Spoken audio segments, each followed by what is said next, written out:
The main character dreamed about that guy again, but she was just standing there watching, so she couldn't do jack. Waking up, she wondered if her powers were just gone, 'cause she hadn't used them in forever. Just then, some young dude shouts how awesome it is that Sharn's awake, 'cause the Imperial Court just sent an invite. As Sharn walked down the Emperor's castle hallway, she wondered how long it had been since a slave set foot in this place.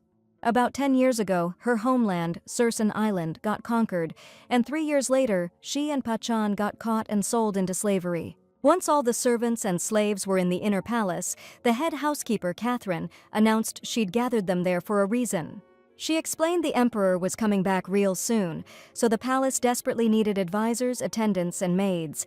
The crowd started grumbling, 'cause the rumor was serving that nutjob Emperor was like going nuts yourself. Sharn pointed out it was the first time the servants and slaves were all together, and Pachan figured it meant the war was almost over. Sadly, the castle staff didn't exactly respect or admire the Emperor. They steered clear of him 'cause they were scared stiff. His Majesty Yulian started a war, and now they're saying he's killing servants and livestock every day. The monarch's been married twice, but both wives died violently. Rumor has it the Emperor himself had a hand in it. Catherine asked if there were any volunteers, adding that proactive slaves and servants would get special perks. The woman pointed out that working in the palace is pretty prestigious, so it'll pay a hefty 100 kron. But nobody dared to volunteer for palace service, because they knew 100 kron was a pittance for dying. The housekeeper said that if nobody volunteers to serve in the castle, people will be chosen randomly from the crowd. Pachan grumbled that she should have just said that from the start, instead of wasting time yapping, and Sharn suddenly remembered her dreams. Maybe the mention of His Majesty made her remember the man who appears to her in her nightly dreams. Pachan asked the sad Sharn what was wrong, and she asked if he knew why such terrible rumors were going around about the Emperor. The girl pointed out that His Majesty spent many years at war, and usually people like that are respected in society and called heroes. So this dude figured Emperor Yulian got labeled a psycho killer because of some witch's curse. When the girl asked him what he was talking about, he explained that some lady got burned at the stake 25 years back. The story goes that this regular woman became a badass knight, defending Baldek like a hero in a long, drawn-out war. She seemed to have earned the Empire's trust and respect, but once the war wrapped up, some nasty rumors made His Majesty do something awful. Emperor Yulian demanded that the woman, who risked her life to save the country, pay a steep price. Word on the street in the Empire was that this brave woman was a witch, and they ended up tying her to a post. The same voices that used to shout out thanks for saving them were now screaming to light the fire and kill that devil's spawn ASAP. Turns out the people showing her trust and appreciation, praising her like a hero, were just straight up lying. That's when the woman realized she'd gotten in the Empire's way somehow, so they decided to unfairly take her out. She got so pissed that she called His Majesty a piece of trash, good for nothing on this earth. Wrongfully convicted, she cried out, asking if being burned alive at the stake was a fair price for her loyalty to the country. She screamed that her only sins were serving this empire and her knightly oath of fealty. Tied to the stake, the woman asked Yulian what he had done as ruler, if he had simply fled the empire and abandoned his people. Then he got agitated and demanded that they immediately stoke the fire higher and shut that witch up for good. The crowd roared with outrage. How dare that vile witch insult their great emperor? The woman yelled that if she was a witch, then she cursed this pathetic ruler. Yulian exclaimed gleefully, for the crowd to notice that she herself had confessed to being a witch. The woman, engulfed in flames, said with her last strength that from now on, the emperor would suffer a fate worse than death, until he was nothing but bones. She added that now there would be no one left in the empire loyal to him, and his heirs would starve like slaves. She turned to the crowd, urging them to understand that they blindly believed the nonsense spoken by the ruler, and didn't suspect they were being treated like dirt. The woman said the words of commoners, the stones they throw, the fire they lit, aren't worth a damn and won't change anything. The crowd started demanding they stoke the fire higher and threw stones even harder, wanting to shut that witch up for good. In her final moments, the woman thought about how much she regretted believing things would get better. She decided that after death, she wanted to become the wind, so she wouldn't depend on anyone and could live for herself. Pachan concluded that nobody wants to be associated with the imperial family anymore because all the witch's words came true. The girl decided she needed to be more careful from now on because the empire executes anyone with magic, all because of that curse.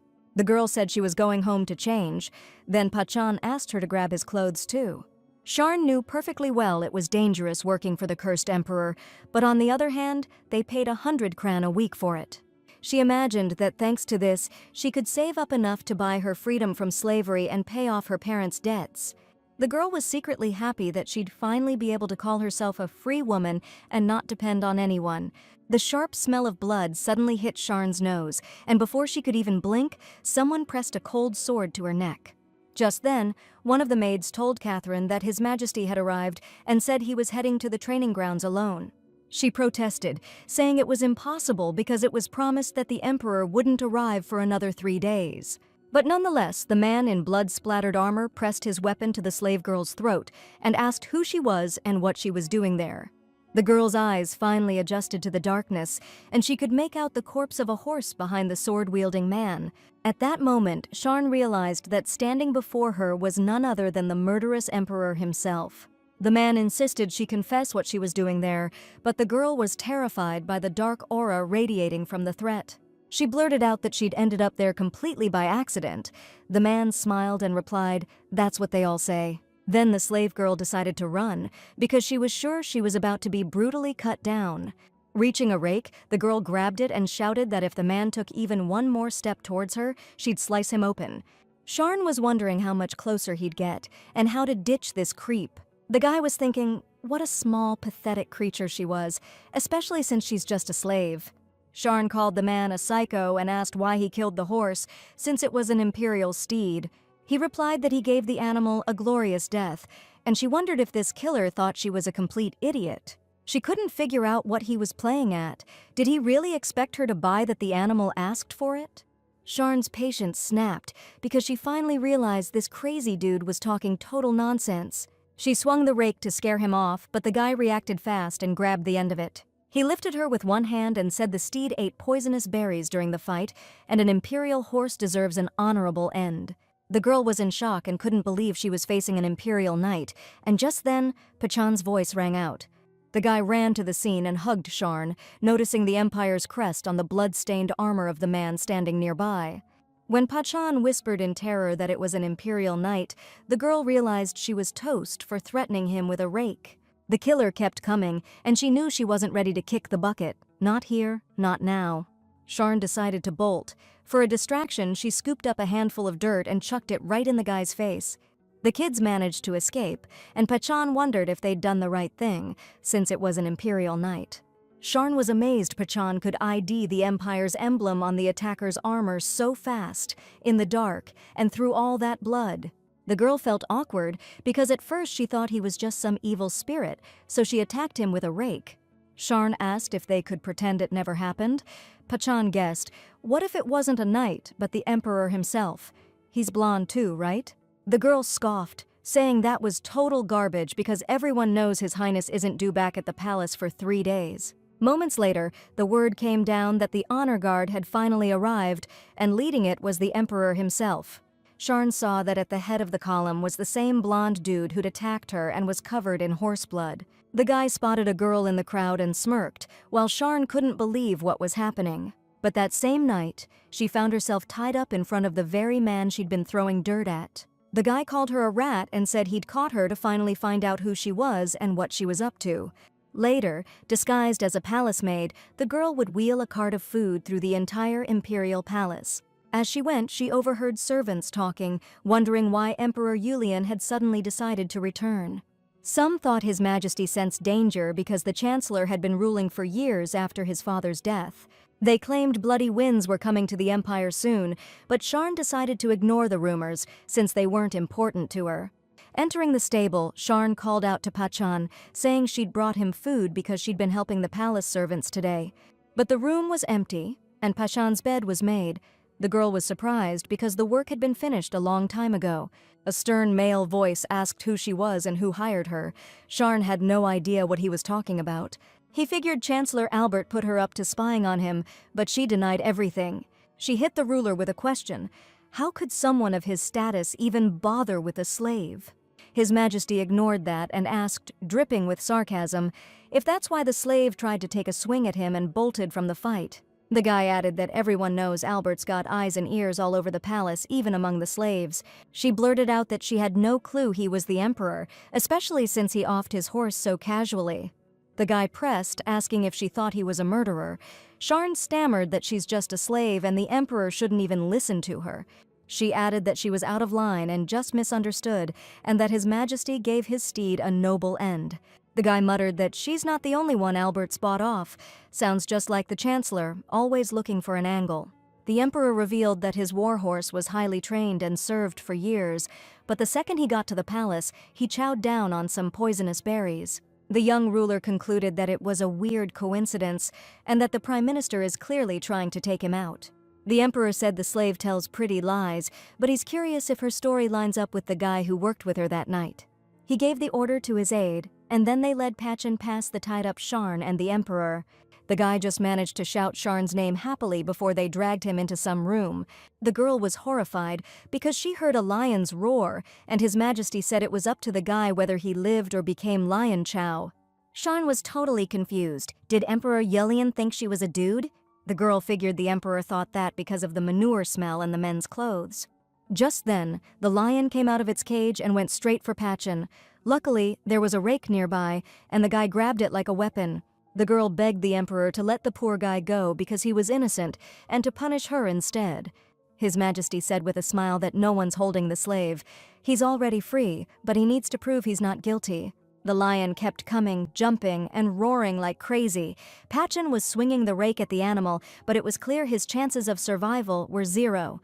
The girl couldn't take it anymore. To stop the unfair fight, she screamed with all her might that she'd prove he was innocent. The Emperor reacted instantly and ordered them to stop.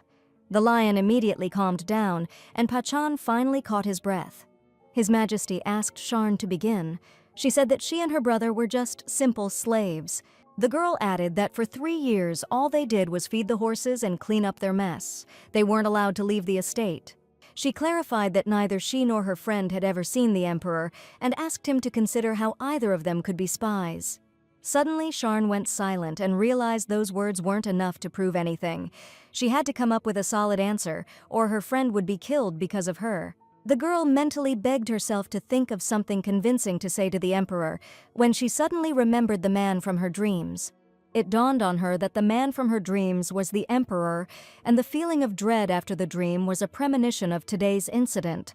She remembered that in the dreams, the man was frightened, trembling with fear like a child, and clutching his sword to himself. The girl asked the Emperor if he could let go of his sword when it got dark.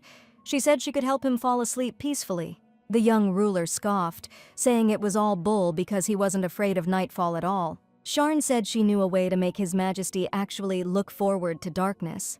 She promised it would get the Emperor's blood pumping and give him a thrill. His aide's eyes bugged out at what the kid was saying. A few hours later, a half-asleep Yulian was already sitting on his bed polishing his sword. Hearing footsteps approaching, he said, "Finally the guy's here." But he looked up and found a beautiful woman standing before him. She bowed and greeted His Majesty, saying she'd come as promised during the interrogation. Yulian remembered talking with his aide earlier, trying to figure out how the interrogated guy knew about his nighttime issues. He realized he hadn't told anyone about it, and Colin had reported that no slave contact with the opposition had been detected. The aide concluded that there was no more intel from the spies, but he had to admit he didn't think the slaves were actually brothers. Colin added that he initially thought the interrogated guy was just a cocky punk, but it turned out to be a woman. The Emperor said it was BS, that someone was spreading rumors to trash his reputation, but Colin argued that wasn't the case. But His Majesty ignored his aide's objections, saying his eyesight was fine and ordering him to get lost. The redhead thought it'd be interesting to see what method the captured slave, who turned out to be a girl, would use to heal His Majesty. When the Emperor saw the girl in front of him, the first thing he asked was who she was and what she was doing there. She introduced herself as Sharn, a slave, and explained she'd come to help the Emperor fight off the darkness. His Majesty asked her to elaborate, and the girl explained that some Cersan natives, including herself, had a special gift. She said she could see and manipulate magic, and that's why she'd been seeing the Emperor in her dreams, wandering in darkness and unable to escape. Sharn said, scared, that she wasn't a witch, to which the Emperor replied that he didn't give a damn what she was, as long as she could pull it off. Yulian told her to start putting him under, promising that if it worked, she and her little brother would live. When the slave girl heard about the chance to save Pachana's life and her own, she jumped into action. She just grabbed the first thing she could find, and the Emperor was all, "Hey, what are you doing snooping around in my bedroom like that?" Sharn apologized for being so forward, but explained that she thought there might be something fishy in his nightstand. The girl found a little figurine tied up with string and explained that someone was using magic to try and off His Majesty. She added that the death would have been slow and agonizing. Yulian couldn't believe Albert had gotten close enough to his bedroom. Sharn replied that she'd take care of the figurine, and the Emperor asked if you could just burn it or something.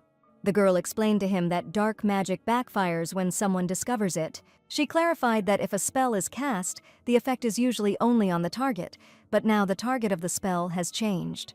Sharn held the figurine over a burning candle and concluded that the spellcaster was about to get seriously burned. Yulian was seriously impressed by how the girl immediately found the cause of his troubles the second she walked into his bedroom. Sharn mumbled, sounding pretty pleased with herself, that one problem was solved, but it was super late and His Majesty needed to get some sleep. Even in bed, Emperor Yulian kept his sword close, a clear sign he trusted no one. Sharn asked if His Majesty ever played word games, wondering if it was just another trick to fall asleep. The slave girl playfully suggested they try it out.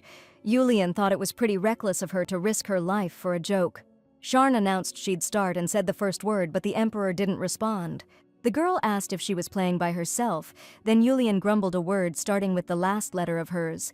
They played for a while, and Sharn got worried because all the words the Emperor chose were so violent and bloodthirsty.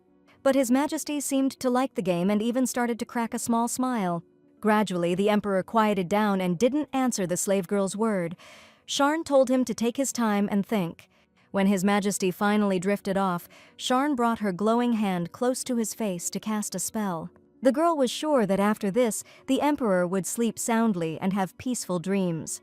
Sharn backed away from the sleeping Emperor, thinking she was glad everything worked out and went smoothly. She figured she could finally breathe easy.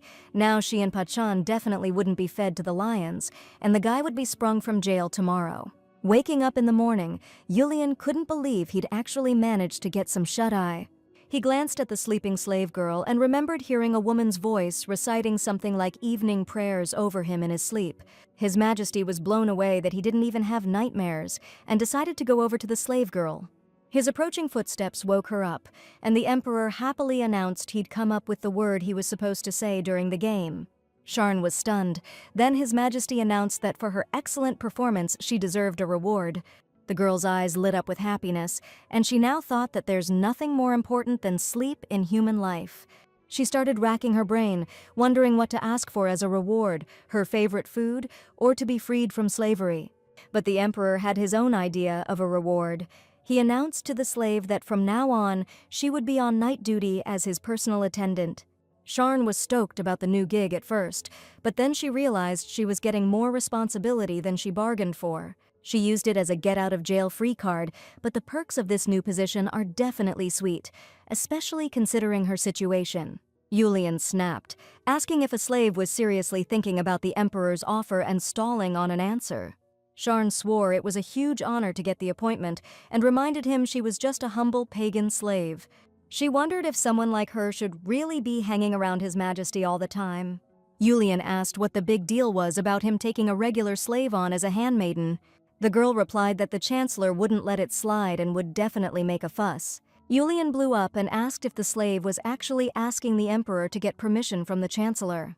The girl knew it sounded rude and presumptuous, but if the Chancellor found out someone like her was living and working next to the Emperor, he'd kick her out of the palace in a heartbeat. She explained that since the Chancellor was basically running the Empire now, the Emperor didn't have much power, and she needed some kind of guarantee she'd be protected. Yulian agreed and asked what the answer was. Sharn smiled nervously, afraid the Emperor would argue and reject the idea. The girl said that as the emperor's personal attendant, she'd have to not only stop the spellcasters, but also conduct secret investigations. She reminded him that she was a slave, and slaves have a lot of restrictions. His Majesty asked if she was hinting at her freedom. Sharn knew it was a long shot, but for the first time in her life, the emperor really needed her.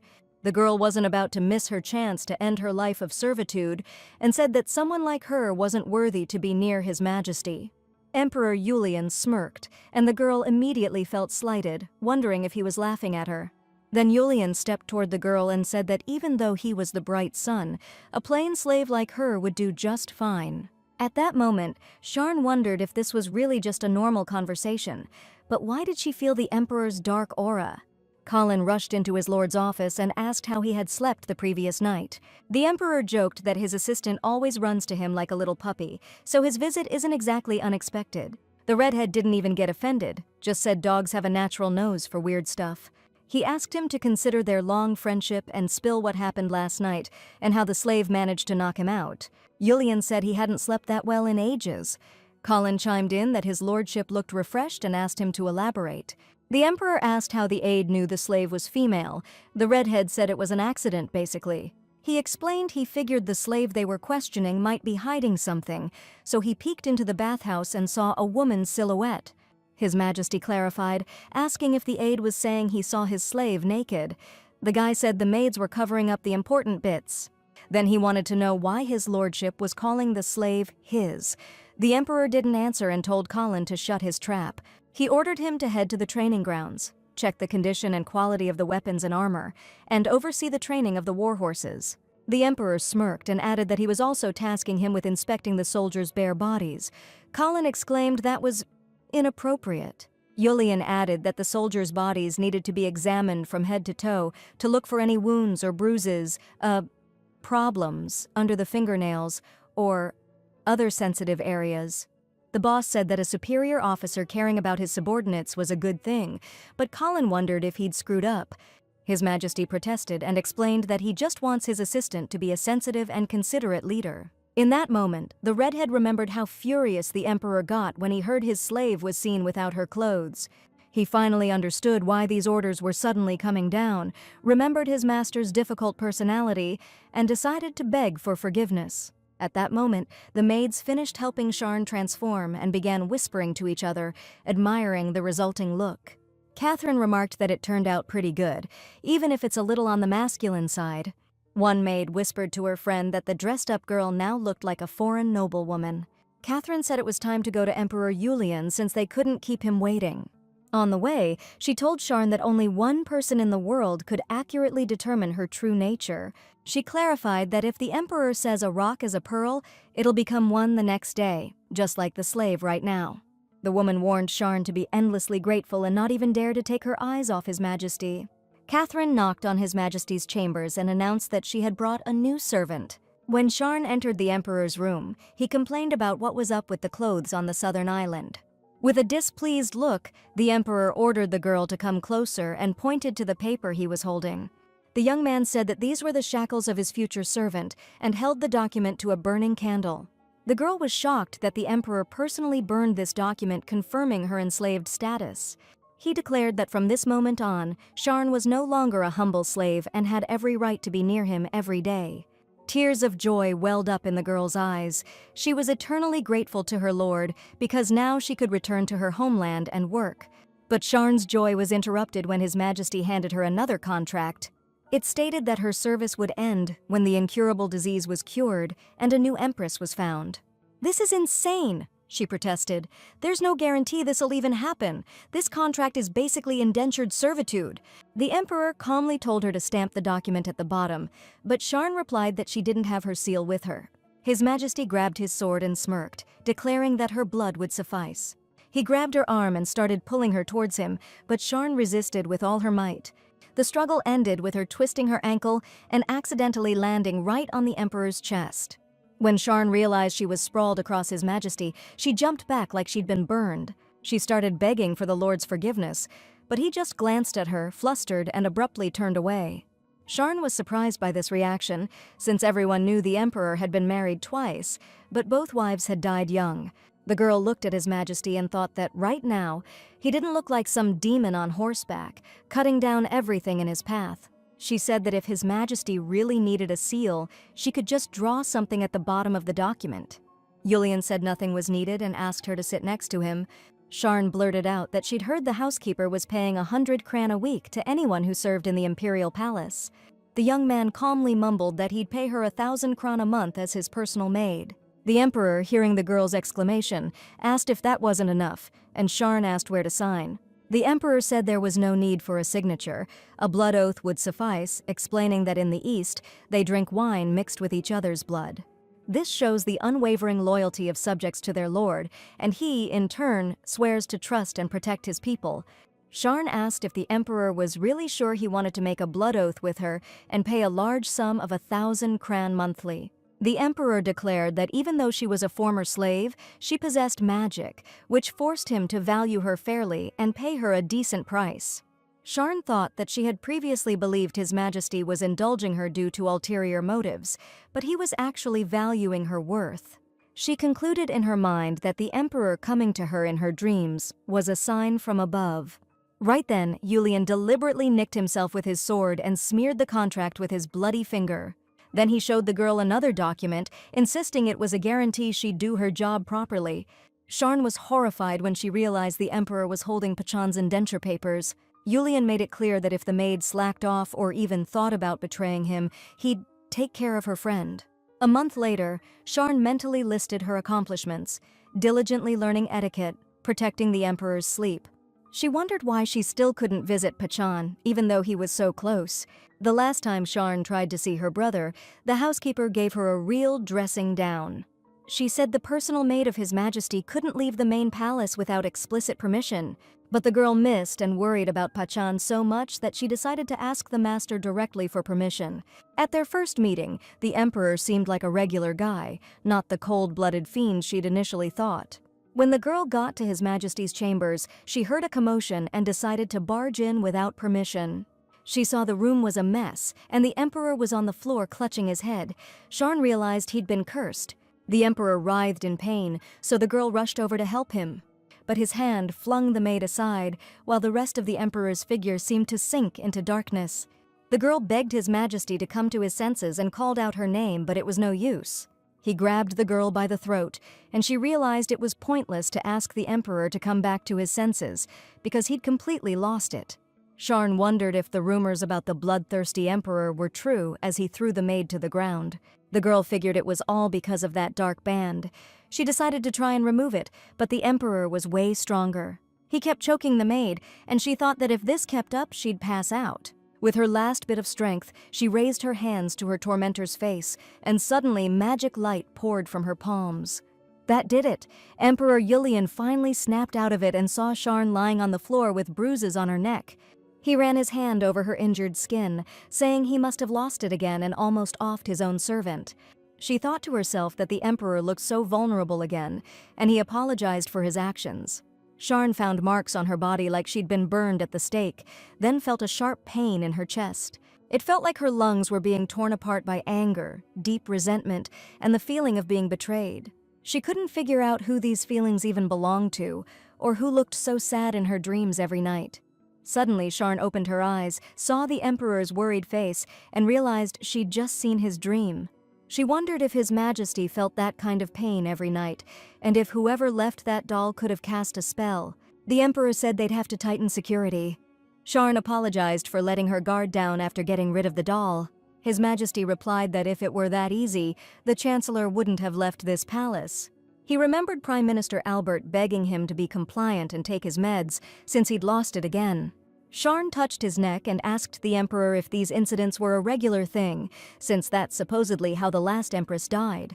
The young man smirked, asking if the maid was scared. She nodded and said she needed to know. The emperor sighed, annoyed, saying he was tired of repeating that he didn't off his wife. He barely even saw her except at the wedding.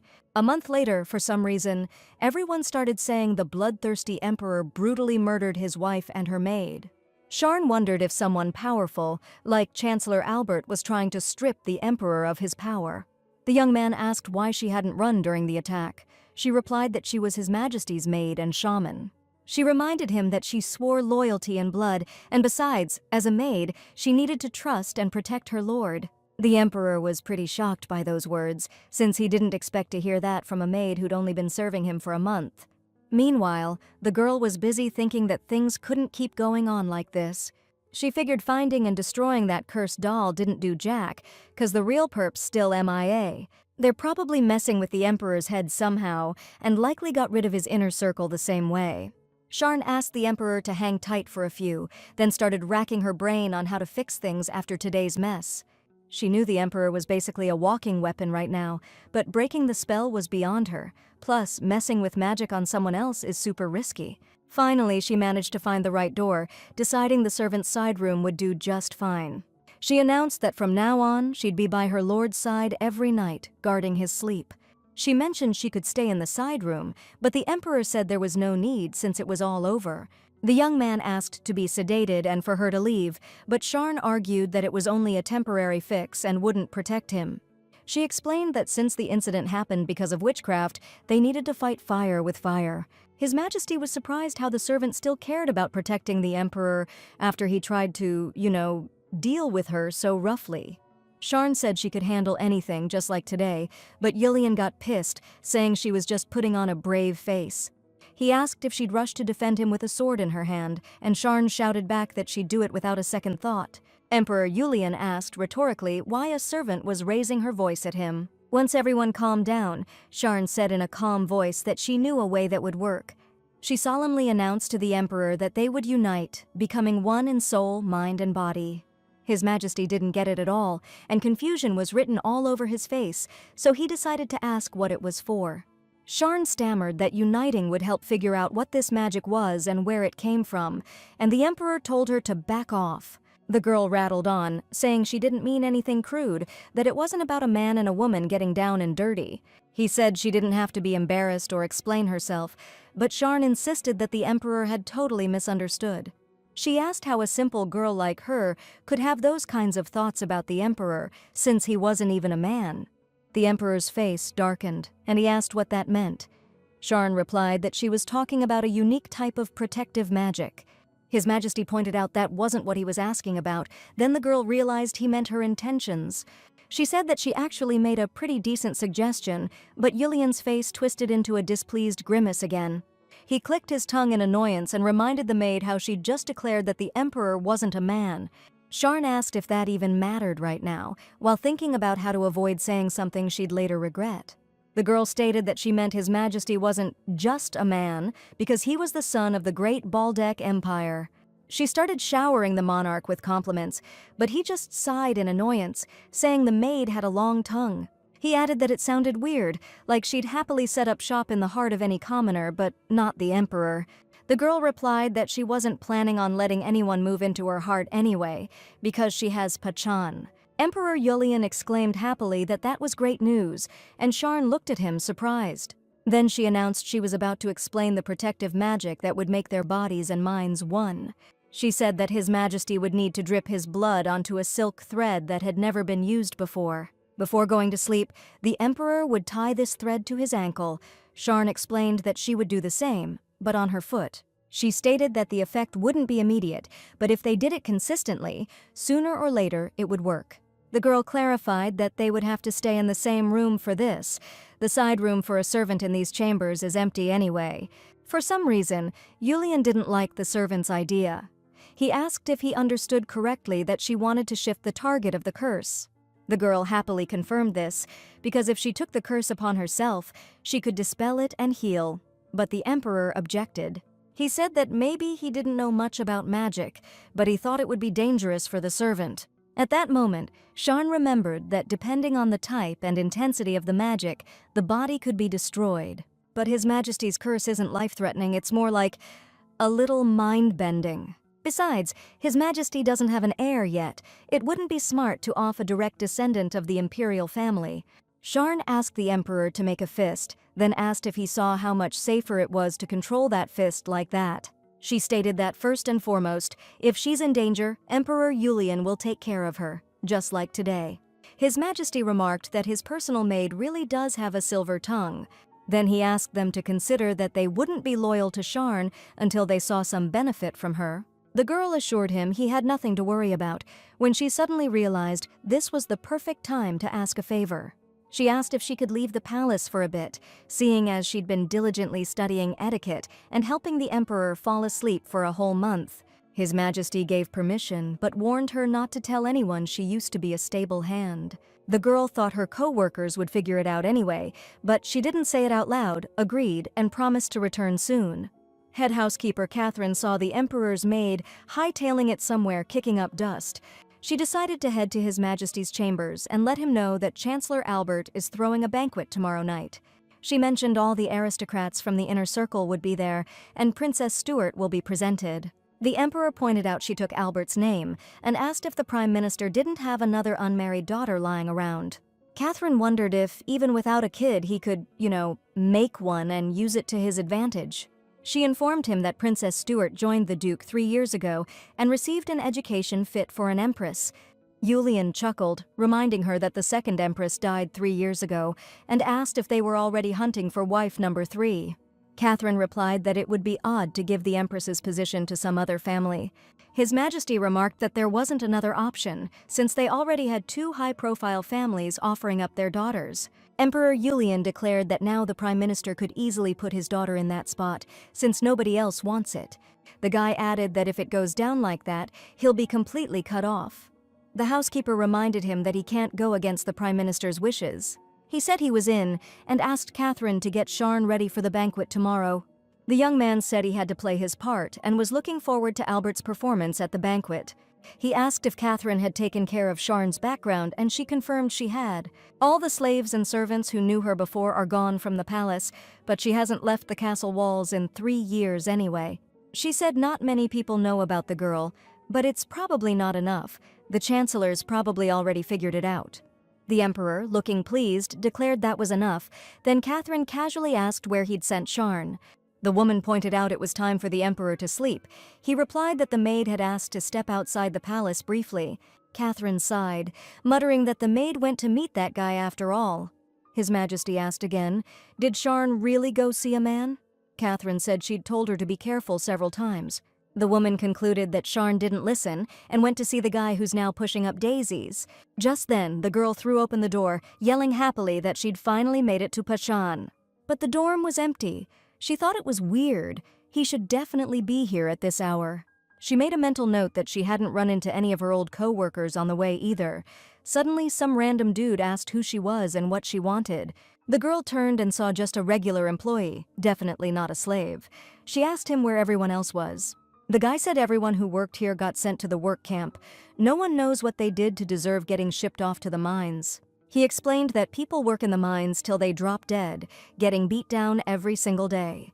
Sharn couldn't understand why Pachan would be sent there. Then it hit her. All the pagan slaves belonged to His Majesty. She wondered if the emperor really did this to her brother. Then she remembered the master threatening to off a slave. The girl was shaking with terror, because she'd been doing her job honestly and hadn't betrayed the emperor.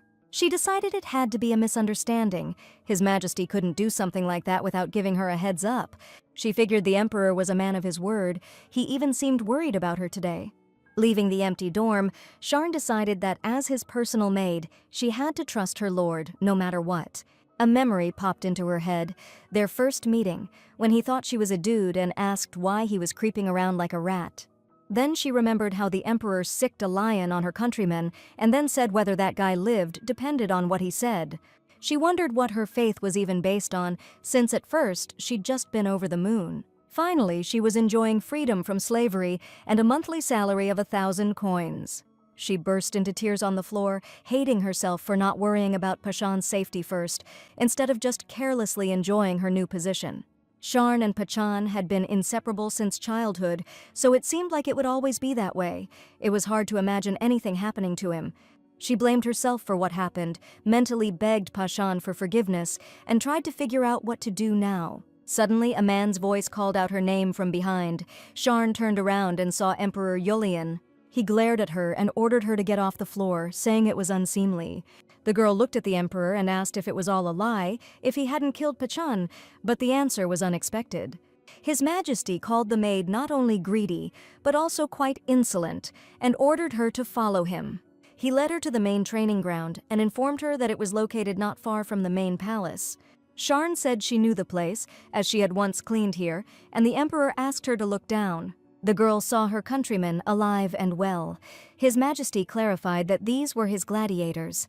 Yulian added that it didn't matter who they were, because at his first command, they were ready to take care of anyone, by any means necessary. Sharn asked if her countrymen would be raised the same way. The Emperor agreed. Then the girl glanced worriedly at the guy again. But there was no need to worry, because Pachan didn't feel oppressed and was communicating on equal terms with the other gladiators training. The girl realized that the work camp was just a ruse. In reality, he had prepared this place for Pachan. Sharn was deeply touched by the Lord's noble act and thanked him from the bottom of her heart. Suddenly, he brushed his hand behind her ear, and Sharn felt uneasy, a shiver running down her spine. The Emperor remembered giving the slave girl a chance because he was desperate, just trying to survive in this god-forsaken palace. Then Catherine spoke with His Majesty, promising to keep an eye on the slave girl at night to see if she really would help him. It was all a long shot, but it was working. Once, the housekeeper voiced her concern about the Emperor spending every night with the maid. Emperor Yulian laughed and asked if Catherine really thought her lord was so easily swayed by beauty. She said that wasn't it at all. She just didn't want to see anyone break his heart. He remembered Sharn shouting that she was His Majesty's maid and swearing an oath on a kiwi, so she believed he'd protected her. He also recalled the moment the maid, with tears in her eyes, argued that the Lord didn't always have to win. He remembered the maid's favorite saying when she'd yell at him that sleeping at sunset was forbidden. But then Catherine dropped the bomb that this guy was tight with Sharn way before they even got to the palace. Julian had already decided a long time ago that words like crush and love were BS, just a load of smoke and mirrors. He knew it was dumb to fixate on someone who gave their heart to another, even if you own everything else about them. His Majesty said there was no need to thank him. It's just a way to keep his property in line. Sharn thought the master seemed upset about something. He added that she didn't need to thank him for taking care of what was his. The young man clarified that it works both ways, so the servant should know her role. He advised her not to forget what her priority is now, and that anything she wants belongs to him. After Emperor Julian left, the girl wondered if this meant she needed to pay closer attention to the agreement. Longing for her brother, she's neglecting her duties in the Emperor's eyes. But doesn't His Majesty understand her feelings? Sharn concluded that a simple servant probably can't understand people of noble blood. So that's what the head maid meant when she said serving the Emperor isn't just about actions, but about intentions too. Sharn figured if she wanted to stick around the Imperial Palace, she couldn't be so obvious about how she really felt. She was busy trying to figure out what to do next, and noticed it was crazy hot and stuffy in the training room. Just then, Pachan came up to her and called her name. She rushed to hug him, chirping about how happy she was to see him. The guy replied that at first he thought the goddess Sursoma had descended to him, but it turned out it was just Sharn. Sharn told him to take a good look at himself because he seemed taller and broader. Pachan blushed, all flustered. The girl looked at him and decided that the gladiator life suited him because she hadn't seen him smile so brightly in ages. The guy asked where she'd been all this time because he was so worried. Sharn announced dramatically that she'd become the Emperor's personal attendant, curing his insomnia and running from dark forces. She declared that she was getting paid 1,000 crowns a month for it, and the guy's eyes went wide at that kind of money. Sharn made it clear she'd be done with this gig as soon as she was fully recovered, and the Emperor found himself a wife. She asked Pachan to hang in there till then, and he smiled and said he was actually digging this life. He mentioned that His Majesty's lion was apparently well-trained and totally bailed when the master showed up. Pachan confessed he was super skeptical about the job at first, but then became deeply grateful to the Emperor. He declared that he'd now try his hardest to live up to His Majesty's trust and become a top-notch gladiator. The girl admired her brother and thought about how fiery his personality was, even though he rarely showed it and acted like everything was cool. Sharn was so happy that things were finally good between her and her brother, since they'd been living in the dumps for 3 years, and now they had hope. The girl wondered if Pachan wasn't worried, since she was around His Majesty every single day. Pachan replied that he trusted her more than himself. He was just afraid that in a moment of passion she might, well, use her magic on someone. Sharn melted at those words and said that no man in the world could believe in her or love her with that same kind of strength.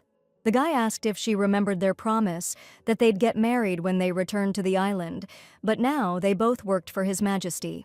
The girl said it was so that, eventually, she could ask the Emperor to let her marry him. Then he stated firmly that he was always on Sharn's side, and the girl replied that she would always support him too. That evening, the girl walked to the Emperor's room, thinking that his words, though cold, sounded quite truthful. Sharn understood that before becoming useful, she hadn't shown her best side, but first she needed to realize that she was no longer a slave. The girl decided to remember that from now on, she was a loyal servant and should only worry about her lord's safety. She entered His Majesty's chambers and announced that she had brought the sleep medicine. Yelian looked suspiciously at the contents of the cup and asked if it was really medicine, because it looked like, well, something unpleasant mixed with water. Sharn enjoyed the sight and thought that the Emperor was partly right. The concoction really did look disgusting. In her mind, the girl was saying, "This is for the threats, the oppressive atmosphere, for hiding the guy from me, and for touching my hair." The girl smirked, saying the taste might be rough because of all the medicinal herbs in it. She asked if the drink was bitter, and the Emperor barely choked down the last sip, saying it was fine. Sharn said she was glad, because they say the nastier the medicine tastes, the better it is for you. She confessed she'd added a few more bitter herbs, and the Emperor mentally called the maid a little rascal. Looking pleased, the girl grabbed the ball of yarn she'd borrowed from Catherine and announced she'd start the protection magic today. Sharn tied one end of the yarn to the Emperor's wrist and wrapped the other end around her ankle. Then she asked him to lie still because she was about to start working the magic. As the girl started whispering over the yarn, Yulian felt a sudden urge to reach out and grab her. But a second later his hand dropped, he calmed down, smiled serenely, and drifted off to sleep. Meanwhile, Prime Minister Albert Stewart mused that he hadn't looked forward to doing absolutely nothing as much as he was looking forward to tomorrow's banquet. He asked if she got the dress, she said yes, and he told her she better outshine everyone at the party. Albert remembered back during the war when Yulian deserted the battlefield, then came back with an entire army. He wondered if anything had changed since then, whether the Emperor would grovel at his feet or become a shut-in. The man said they could definitely get rid of him this time if she didn't mess up. She obediently agreed with her father and bowed. The next day, His Majesty put on his formal attire for the banquet. Colin remarked that his lordship looked stunning, and he told his subordinate to never look at him like that again because it was disgusting. The redhead reminded him that he'd been looking at the Emperor with an adoring, tender, and loving gaze since he was a baby. Yulian said that was total crap, and his aide pointed out that he'd changed since that new maid showed up. The guy noted that just recently, his lordship was like a devil out for blood, but now he seems more alive. The guy figured that's what a close relationship with a woman does, since a man's at his best when he's with the opposite sex. Yulian sighed, annoyed. His subordinate clearly didn't get what was going on with Sharn. What they did at night wasn't anything like what Colin imagined. The Emperor figured if he told the truth now, his assistant would be laughing about it for years, and he really didn't want to have to deal with him. Yulian hoped his assistant was as good at following orders and, inspecting the soldiers as he was at running his mouth. Colin mentioned he'd heard Lady Stuart would be at the banquet, and he hoped she took after her father. Yulian replied that yeah, there wasn't much intel on that. He wondered what the spies on Albert's side were even doing. The guy pretended not to hear and started thinking. Maybe the secret plan he'd gotten earlier involved the princess. Colin told his lord that it seemed Albert was trying to downplay his illegitimate daughter's background. The Emperor countered that you can't stop rumors no matter how hard you try. Sounds like he adopted the girl just to use her. Colin asked if the Emperor was seriously planning to marry the princess, since she could have a son. He said Albert would put his grandson on the throne and seize power. Yulian wondered if his assistant thought he hadn't figured that out already. The redhead thought to himself that he'd never doubted His Majesty, and was always amazed by his cleverness and battle prowess. Once, after a successful fight against a horde of monsters, Colin asked the Lord how he'd chosen that tactic. He thought it was a genius move to burn everything around them to get rid of the webs, and then to funnel them all in one direction and wipe them out in one go. The Emperor replied that he'd learned from the Chancellor. At the banquet, the guests whispered about how wonderful everything looked. You could tell the Prime Minister had put in the effort. Someone said this banquet was in honor of the Emperor, who'd been on the battlefield. Someone else countered that he hadn't had it that bad out there. No one knows if he's recovered after seeing that monster. Someone asked, "Wonder if he'll totally lose it tonight." Someone else chimed in, "Be careful, I heard one lady's got a scar on her face after an encounter with the emperor." Someone declared, "I wish the previous emperor had had another kid." Suddenly, a voice rang out in the hall, commanding everyone to be silent, for His Majesty Julian Baldek had arrived. Seeing the knights escorting the emperor, the guests started whispering, could these strong guards really be the so-called rabble everyone's talking about? Again, the question arose, wasn't the emperor supposed to be an awkward, out-of-breath young guy, basically a useless pretty face? Everyone was wondering, who is this confident young man with the squared shoulders and swagger? They saw a completely different person in Emperor Julian and couldn't understand what had happened to him in 3 years. A gray-haired man walked across the hall, approached the emperor, knelt, and greeted him. He announced to His Majesty that his humble servant, the Prime Minister, had arrived. Sharn looked at her reflection, wondering if this wasn't a bit too revealing and extravagant an outfit for a regular maid. The head maid told the girl to hurry up and follow her. After all, she had to pretend to be the emperor's woman at the banquet. Sharn asked for clarification. Wasn't she going to the banquet to serve His Majesty?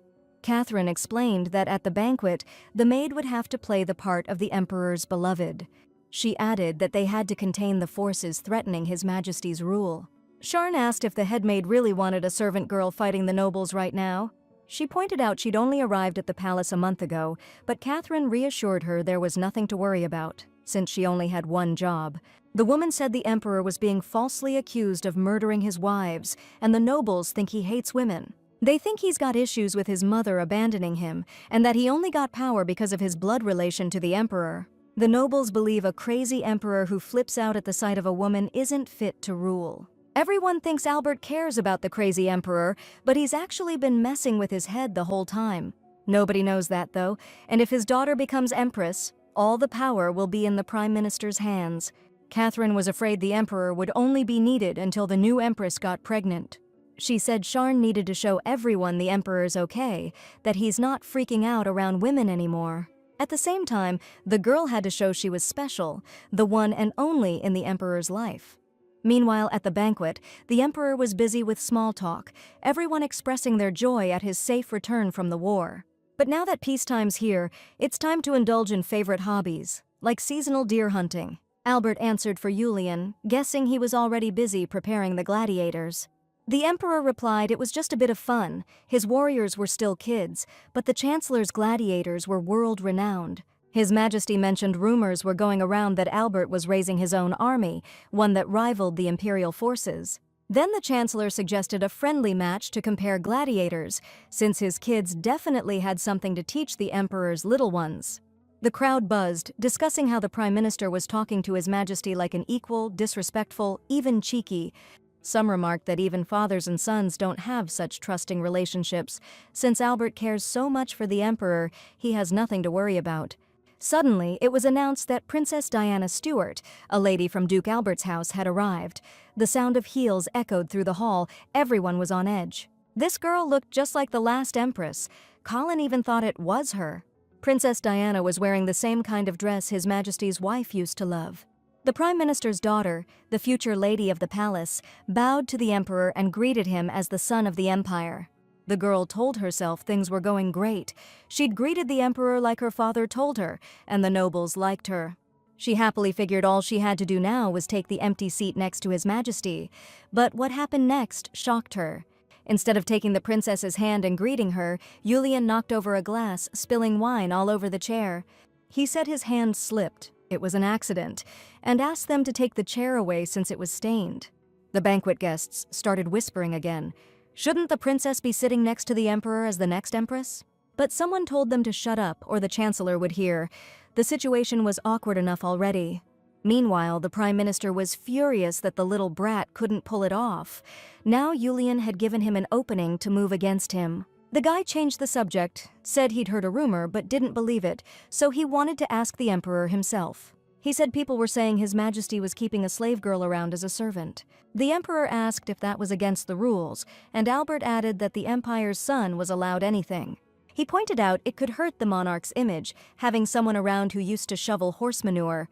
The crowd of nobles started buzzing again, begging the emperor to reconsider, saying the empire's reputation couldn't be tarnished. They shouted that a common slave couldn't be near the ruler. Someone said the ruler was definitely off his rocker since he'd already, taken care of all his empresses, but now he's got a slave nearby. Another guy guessed that maybe the emperor was trying to avoid marrying the prime minister's daughter this way. Someone argued back that the emperor was dumb and young. You could pressure him. If you criticized him, he'd fly off the handle again. Julian asked why everyone suddenly went quiet, nobody giving advice. Did they really think he'd explain himself to them? The nobles fired back, saying that wasn't the case at all, and you could feel the tension thicken in the room. The chancellor grabbed the princess, yanked her close, and announced that now that the war was over, the emperor should start thinking about an heir. The guy said he was, as always, giving the emperor his best, so he shouldn't defile his noble body with that.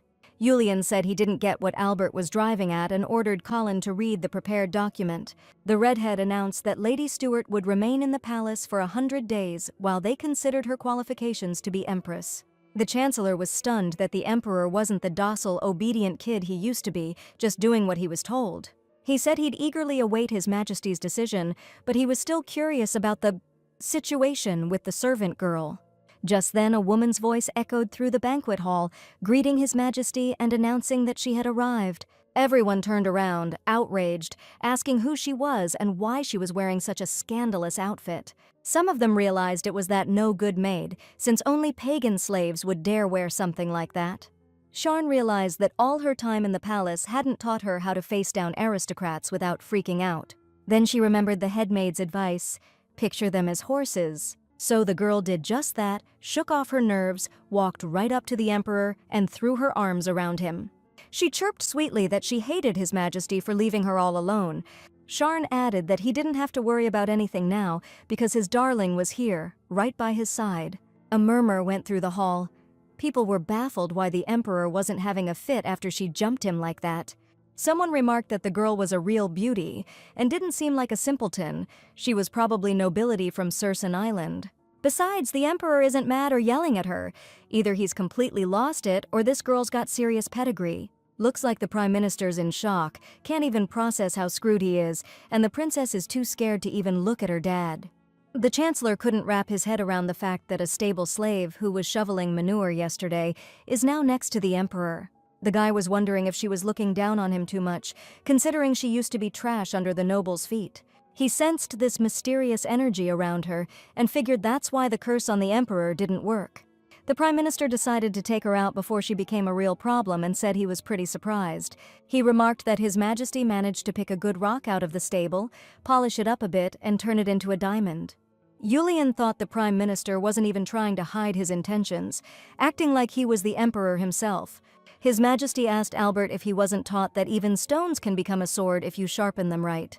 The guy replied that he must have skipped that lesson because he doesn't see how a rock picked up in a manure field turns into a pearl. The emperor said he never expected Albert to say something like that, since he doesn't even remember which field he sowed his seeds in. He wondered if the chancellor was suggesting that the emperor's eye for talent was worse than his own seed. Julian thought to himself that if Albert already saw himself on the throne, he was going to be making a lot more mistakes down the line. Sharn said she was tired and would head out first, but she was really thinking she must be crazy for even sitting on the emperor's lap. When she left the banquet hall, she breathed a sigh of relief, thinking it was finally over and had gone pretty well. She was glad the nobles bought her act, even though her sitting on his lap was totally ridiculous. The emperor was probably in shock, but how could she act all high and mighty when she's just a personal servant? The girl realized she didn't belong in this charade and needed to focus on her servant duties. She could still hear the chancellor's harsh words in her head about how you can't make a pearl out of a rock picked up from the dirt. Rumor has it the prime minister has a kind face, but at the banquet his gaze was cold, and he seemed ready to stab you in the back at any moment. There were also a lot of aristocrats at the banquet who support the chancellor. Sharn couldn't imagine having to fight him now. In the hallway, the girl overheard Lady Stuart and a maid talking as they passed by, and she remembered Catherine's words that the marriage would still happen. On one hand, she was sad because the emperor's power might suffer from this alliance. On the bright side, she was stoked to finally get out of that contract and head back to her island home. The princess didn't seem as nasty as the chancellor, so Sharn figured Diana should definitely marry His Majesty if she wanted to go home. At the banquet, Lady Stuart seemed bummed, probably because she thought the emperor was playing the field. Sharn was hoping this wouldn't make the princess call off the wedding. She wanted to explain everything, but couldn't blow the plan. The girl decided to just say hi to the princess and not get into it, since her future husband could explain things way better. When Sharn introduced herself and greeted Lady Stuart, her maid slapped her across the face, telling her to know her place. The girl stared at Lady Stuart's calm expression, unable to believe this peaceful-looking person had ordered her maid to hit her. Sharn figured Lady Stuart was so chill because she had no idea she was walking into a real mess. Sharn said she understood the princess's frustration, and Lady Eaton, the maid, got all huffy, asking how she dared talk back. She wound up for another slap, but the princess stopped her. The maid said this lowlife had the nerve to speak to her ladyship. Sharn was surprised. Was that really enough to warrant a smack? And Her Highness told Lady Eaton not to get worked up, since the poor servant probably didn't know the palace rules. Diana asked if the maid was from Sursum Island, and Sharn confirmed that she was. Then Diana wondered if everyone there was as tacky as the servant, showing up to a banquet barely covered. Sharn replied that the princess just didn't know much about the island, since the climate there is really hot, and the clothes are made of light fabrics. The girl clarified that it really helps the skin of the Sursum Islanders breathe freely. Her Highness said that the way the servant tells it, you'd think everyone there walks around practically naked, like streetwalkers. The girl thought that the mistress's dislike was clear, and obviously the people of the Empire don't understand the national dress of Sursum Island. She couldn't understand why someone who's going to be empress of the whole country would talk smack about another country like that. Sharn thought to herself that she felt sorry for the emperor, having to spend his life with someone like that. She addressed the princess as Lady, but Her Highness got indignant, demanding the servant address her as Empress. Sharn pointed out the princess wasn't as simple as she seemed, and she replied that it looked like the maid was giving her too much credit. The girl told her ladyship she looked so composed looking up at her, sitting on the emperor's lap. She added that His Majesty was holding her so tenderly, making sure she didn't fall off his knees, which really ticked Diana off. The princess's anger flared when Sharn said the Empire would be eternally grateful to her ladyship for the grace she showed at the banquet. Those words sent the governess into a rage, again, and she raised her hand to strike Sharn, but then a woman's voice echoed in the hallway. The head maid demanded to know what all the commotion was about, with a couple of guards standing right behind her. She ordered them to grab the redhead, causing a ruckus, but Lady Diana protested that she was her personal maid. That didn't stop the knights, so her ladyship commanded them to take their hands off the maid by order of the empress. Catherine said the princess wasn't empress yet, just a guest in the hall, and it was way too early to be throwing her weight around. Lady Diana reminded her she was the prime minister's daughter and would soon be empress, and the head maid should fear the consequences. Catherine pointed out that she knew Lady Diana had received the empress's education, but it seemed the chancellor had overestimated the daughter. She tossed out that there hadn't been enough time for her to fully grasp the basics of imperial etiquette, and approached Sharn. She stated that physically harming His Majesty's personal maid was equivalent to treason. Catherine clarified that for such an act, the maid should be hanged. Then she approached Sharn and asked if she was badly hurt. Sharn was in shock, but replied that she seemed to have bitten her cheek. Her mouth was bloody now, and her gums still ached. Sharn added that she thought her tooth ached. Then the princess's and Lady Eaton's eyes grew even wider with fright and fear. Catherine declared that this was a serious offense. Then the red-haired girl cried, begging her mistress to do something. But Princess Diana couldn't do anything about it, and just stood there silently. Catherine ordered the red-haired girl to be held under arrest until the emperor personally decided on the punishment. Heading to the emperor's chambers, Sharn wondered if that girl would really be executed. Catherine told me not to worry, but Sharn was definitely anxious. Sure, she was mad, but she didn't think a slap was worth that. Sharn finally understood how important being a personal maid was. Back when she was a slave, they just whipped her. When she got the okay to enter, she threw open the emperor's chamber door and froze, totally stunned. The emperor was unbuttoning his jacket and shirt because he wanted to change. He told the maid to wait a sec. She offered to help him, but he turned her down. It wasn't awkward at all, 'cause Sharn and His Majesty were both used to seeing some skin. The emperor asked how she'd managed to hurt her cheek, and in that instant, a wave of anger crashed over Sharn. 'Cause she remembered what happened earlier, when they told her she was just a slave who used to shovel horse crap. So she came up with an answer for the emperor. She said she was rushing to see him and tripped and fell. She figured His Majesty was an aristocrat too. He'd probably take the same side as that lady. The last thing she needed was some drama delaying the imperial wedding. But those words stung the girl, being the emperor's servant and all. She asked His Highness what he thought about Lady Stuart. His Majesty said it was a dumb question since it's just a political marriage, and his feelings don't factor into it. Sharn asked if the emperor wouldn't be happier if his wife turned out to be a good person. Plus, it would probably do wonders for his insomnia. Sharn admitted that maybe, just maybe, she could finally leave this job with a clear conscience and get out of here. The emperor gave the servant a hard look and asked what she was talking about. Sharn replied that she didn't mean anything by it, because she's sure the lady doesn't know she's a stand-in girlfriend. She added that today she became convinced that the future empress isn't the type to just sit around and do nothing. But she's worried that if the lady gets the wrong idea now, there'll be problems after she marries the emperor. The emperor asked what the servant planned to do about it, and Sharn replied that they could talk to the princess and explain everything. The dude smirked and asked why he needed to explain anything, seeing as he's single. Sharn said she just wanted the master to be happy. Then the emperor grabbed the maid by the throat and asked if she wasn't now obligated to serve him for life with intentions like that. He asked sternly why the maid was telling His Majesty she was loyal and only cared about him, while also trying to run off with that slave. The girl's eyes widened even more in shock, and then she apologized to the master for being overly presumptuous. The emperor suddenly got flustered, backed away from Sharn, and said she wouldn't be doing any magic tonight.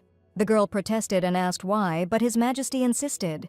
Sharn looked at the bottle sitting on the master's bedside table and remembered their argument about it the other day. Once Sharn picked up the bottle and, because of the distinct smell, asked the emperor if it was strong liquor.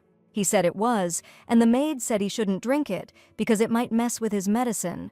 She was surprised the master even drank that stuff. I mean, the bottle didn't even have a label. The emperor explained he started drinking it back when he started fighting monsters, said he needed something to knock him out on the battlefield after a fight. Then the maid's face lit up, and she declared that the master wouldn't have to drink that anymore. And that bottle's still in the emperor's bedroom, and our girl's kicking herself for saying too much. Maybe for the master, this marriage is just a tool to grab power, but Sharn was daydreaming and said a marriage should be happy. She cursed herself for speaking her mind. It's a political marriage, after all, happening because of the prime minister. The girl reminded herself to know her place, not cross the line, and remember she could be out of here soon. One day the contract with the emperor will end, and Pachin will have built up his gladiator rep, and together they'll escape to Sursen Island. Suddenly, the daydreaming girl heard strange sounds coming from the master's bedroom. The emperor was dreaming that he'd been wandering alone for days through some desolate wasteland. His Majesty was beat and thirsty when, out of nowhere, a woman's voice boomed from the sky, saying the tyrant's kid was growing in its mother's womb. That line was familiar to him, just like the next one, that his whole bloodline would live as lonely and poor as this scorched earth. Suddenly the young man stumbled upon a pile of ash. The voice announced that the fire of damnation would always be a part of his life. Just like that witch, all that's left of her is ash. Black, tentacle-like things wrapped around the guy's legs, arms, and neck. He started choking, begging in his mind for it all to stop, because this curse can't just keep going on forever. The next second, the emperor's hands were free, and he was holding a dagger. It flashed through his mind that he could finally end this torment with his own 2 hands. Suddenly, a bright light shined down on the guy from somewhere, and he heard the familiar, gentle voice of his maid, Sharn. She said she'd take all of her lord's suffering and pain onto herself. Just then, the dagger in the young guy's hand vanished, and he reached out for his savior. That's when he noticed a red string tied around his wrist. Waking up, His Majesty went straight to his personal maid, who was sleeping nearby. The emperor was fuming inside, thinking Sharn was sticking her nose even into his dreams. He brushed his hand across her face. Her skin was so smooth it felt like standing in a downpour for a second. And he just couldn't help himself, just standing there getting soaked. It was the dead of night, and the emperor was still sitting next to Sharn. He stared at the bruise on the maid's cheek, wondering who could have hit her, because it was obvious she was lying when she said she tripped and fell. The young man decided to get a report from the head maid, Catherine, first, and then ask Sharn again. Suddenly, the guy noticed the maid was tossing and turning like crazy, kicking her legs. Guess that's just how she sleeps. The blanket was practically falling off, so the emperor fixed it, tucking her in. He muttered quietly, wondering who'd take care of him if his personal maid caught a cold. The young man told himself he only did it as a ruler, looking out for his people. Nothing more. Meanwhile, things were tense back at Duke Stuart's mansion. The father was yelling at his daughter because he'd told her 1,000,000 times that Yulian hated his mother. That's why he always picked out those plain, boring outfits for the princess. But the stubborn girl decided to be different and wore a dress just like the late empress. She apologized to her father. Diana tried to justify it, saying that guys who lost their moms young always have this longing for them. She pointed out that she felt the same way when she was 17. The girl mentioned she wanted to help Yulian let out all his pent-up feelings. And by doing that, win him over. Diana said she planned to pull out all the stops to get what she wanted. The man exploded, asking who filled her head with that garbage. The girl shot back that it wasn't garbage at all. She read it in a book. Then her father scoffed, saying she'd believe any old wives' tale. He then added in a serious tone that human emotions aren't as simple as she thinks. You can't just fix someone by letting them vent. Trust can vanish in an instant. Her father told her to stop being so naive and acting like a kid, because reality is nothing like the books. He pointed out that the Empress's story didn't teach her to be careful, because today she acted like a wild woman. The man said his reputation took a hit because of the scene she caused at the Imperial Palace over some guest. She said she was just really upset because His Majesty wasn't paying her any attention back then. Diana added that she would make amends and do things differently if her father gave her control over the Emperor's heart. He countered that if you could just take over someone's mind like that, the whole world would have belonged to sorcerers a long time ago. The girl threw herself at her father's feet and begged him not to abandon her, saying she wouldn't make any more mistakes with the Emperor.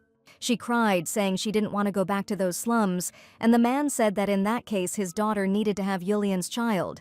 Then her father could live as a king regent, but even if Diana doesn't succeed, he won't abandon her. He'll just take care of her.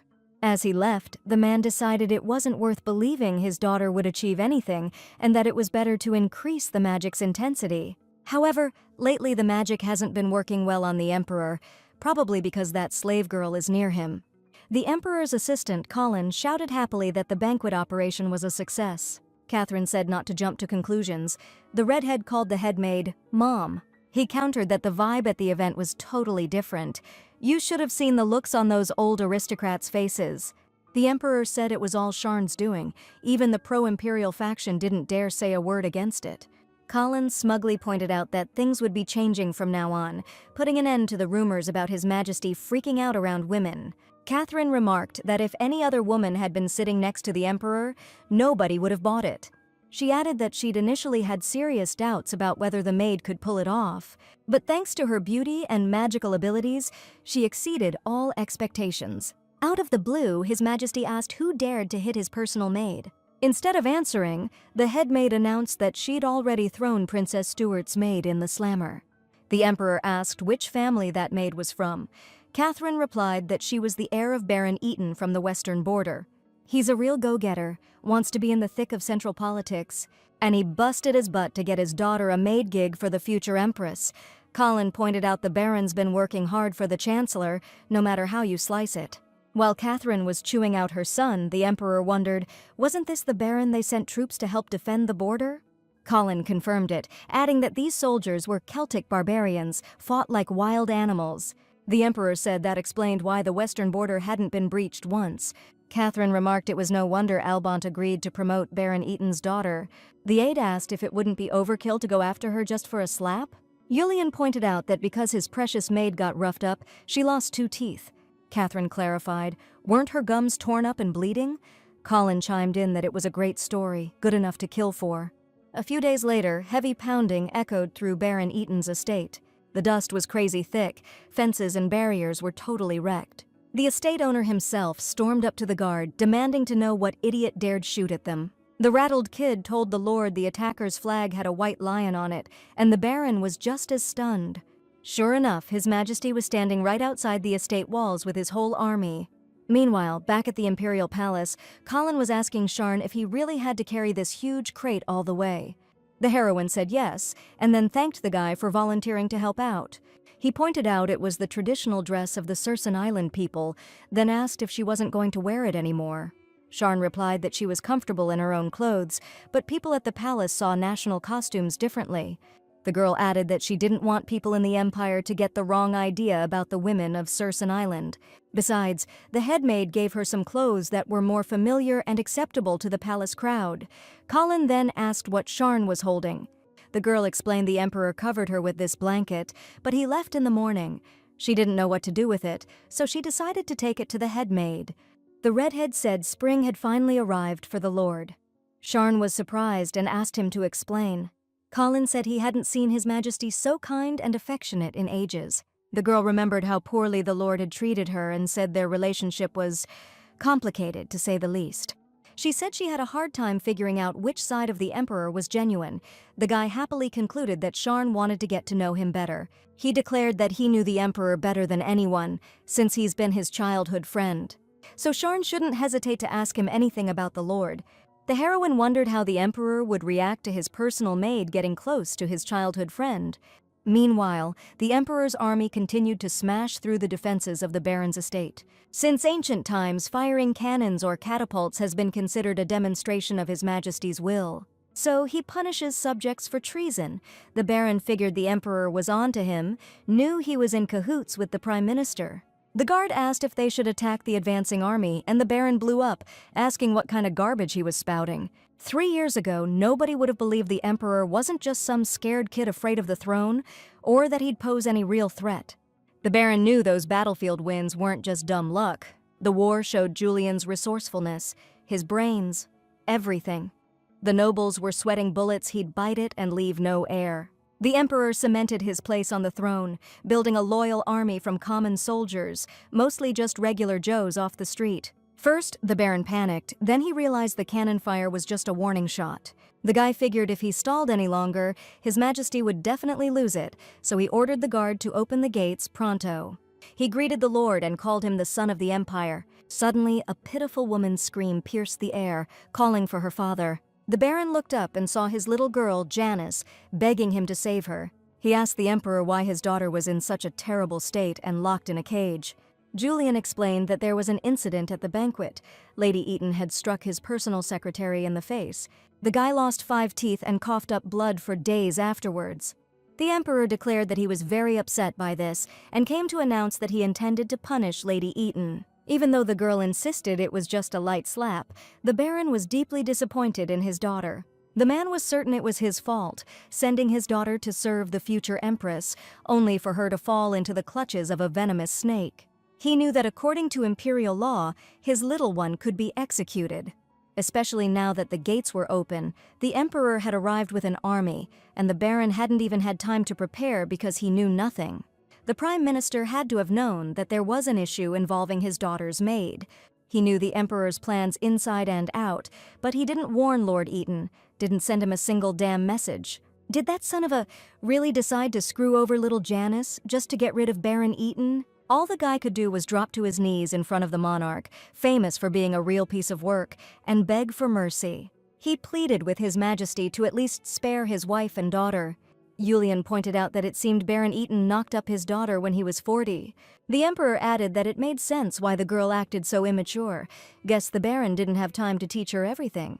He mentioned he was a merciful ruler, but this was the last time he'd let Baron Eaton off the hook. Then he ordered Lady Eaton to be released and wondered what the man was planning to do now. After a while, Lady Eaton turned to Lady Shara, begging her to forgive her and her family. The main character was shocked to hear that from someone who, just a little while ago, thought she was lower than dirt. "I just heard some rumors about what's been going on in the palace," the redhead said. Spawn thought to herself, looks like the Emperor had a real talk with the Eaton family, considering how quickly she bowed her head. But hey, this works for me, Janice thought. She then asked the main character, "So, are you forgiven?" When Sharn said yes, the redhead jumped for joy and just lit up. "Thank you," she gushed. "What a relief!" Then she explained, "The Emperor himself demanded that the offender apologize to the victim. Looks like he really cares about his girl." While our girl was busy cringing about how dumb she looked when she lied about her cheek, Lady Eaton said, "I'd love to hear your sweet love story." Suddenly, Janice noticed that Sharn wasn't wearing her people's traditional clothes. "Guess that's because of me and Princess Stuart," she thought. Then, timidly, she offered, I wanted to give you a little piece of advice, Sharn. Before the main character could even react, Janice stepped closer and whispered in her ear, "You need to watch out for Nabi. I bet a ton of viewers are dying to know what Lady Eaton was on about, but the author's keeping us in the dark." Instead, we see Yulian back at the palace, giving his maid the serious eye. Sharn started rambling, saying how glad she was he was back safe and sound, and he asked why she changed her clothes. She remembered it was the Emperor who insisted she wear her people's traditional garb to the banquet. Our girl said she figured the palace folks were getting a little hot and bothered by how revealing the outfit was. The Emperor asked if Sharn herself was uncomfortable in it, and she shyly, hesitantly agreed. Yulian said that in that case, she should just do whatever she feels is best. Then she offered to get him his medicine, since he hadn't been taking it while he was away, and the Emperor agreed. Sharn was surprised he agreed so quickly and didn't argue. She couldn't help but be happy about it. Then she remembered Janice saying that the Emperor valued her, and her smile got even wider. No wonder Yulian got the hiccups. The personal maid was thinking about him so much. After that conversation, His Majesty was working in his office. Suddenly, he heard the creak of the door opening and voices apologizing for the disturbance. Raising his head, the Emperor saw two dark figures before him, radiating a creepy vibe. Yulian exclaimed, startled, demanding to know who these strangers were and who gave them permission to enter. The dark figures said they came with a surprise, but noticing the confusion on their lord's face, they introduced themselves as Catherine and Colin and asked if he recognized them. Colin mentioned that on the battlefield, he'd often heard the Emperor longing for Catherine's blueberry pie. Yulian admitted it was absolutely true, and his subordinates began urging their lord to try just a little. The Emperor thanked Catherine and agreed. The subordinates watched with smiles as their lord devoured piece after piece.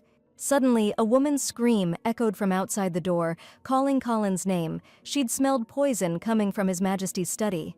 By the time Sharn, Colin, and Catherine burst into the Lord's office, it was already too late.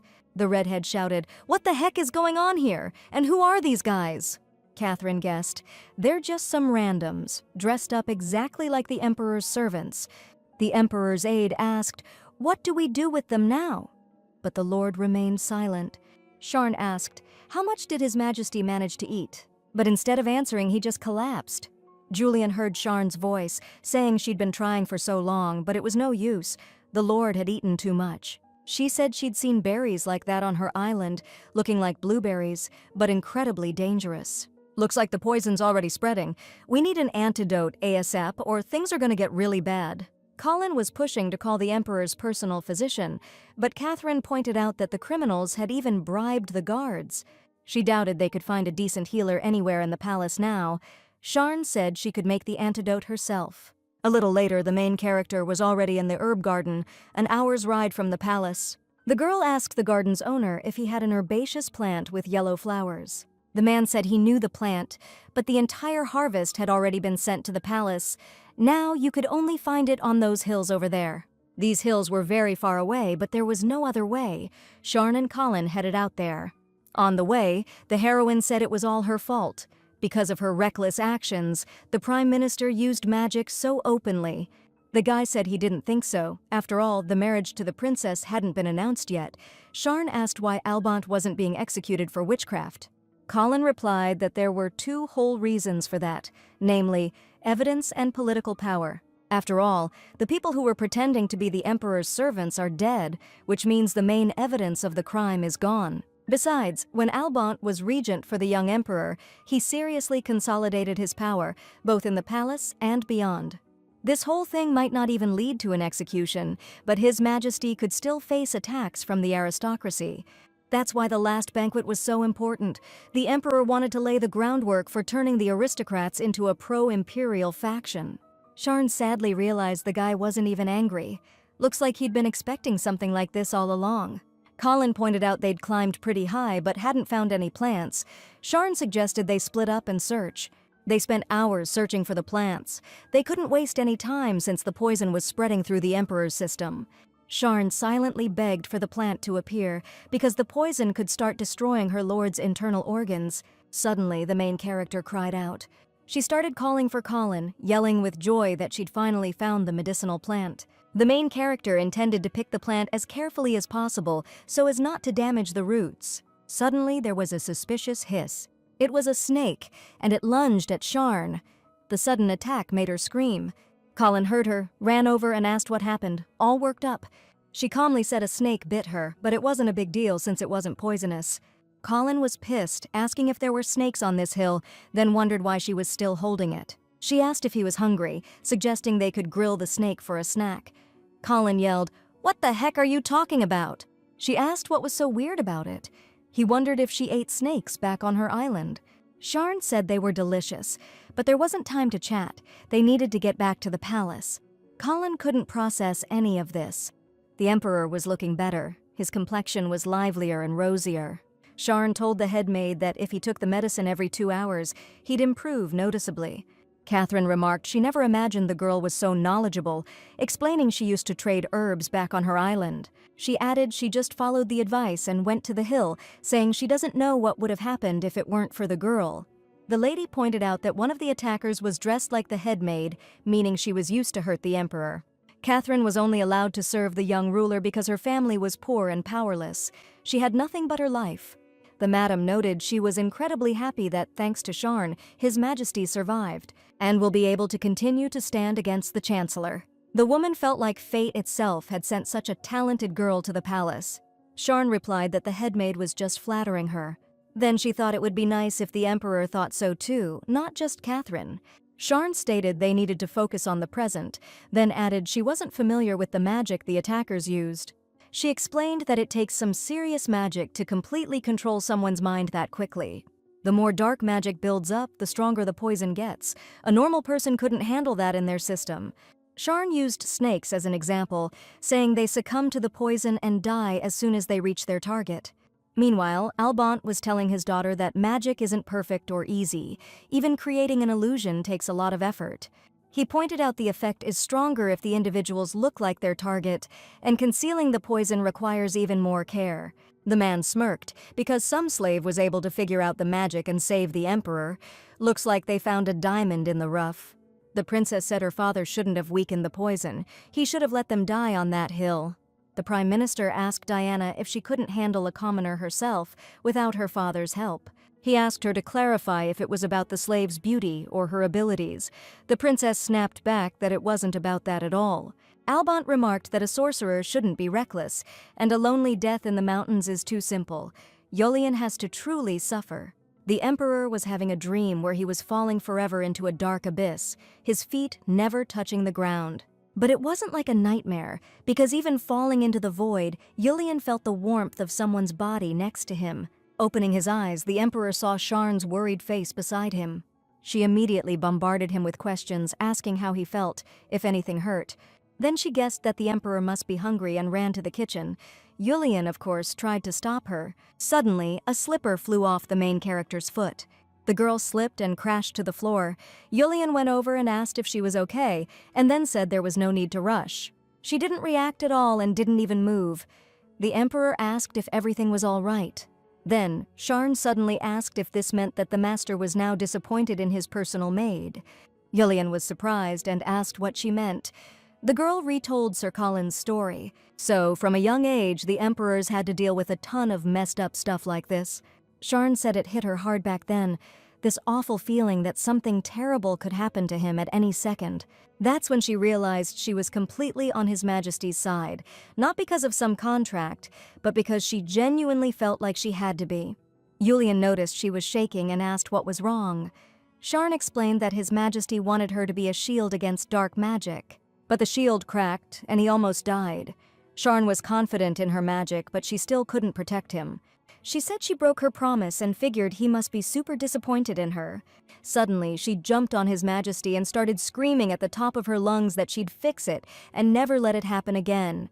She swore she'd prove her worth and begged him to believe in her. Yulian grimaced and told her to get off him like now. Suddenly, it dawned on her what position they were actually in. She jumped back from the Emperor like she'd been burned and started babbling that this wasn't the proof she meant.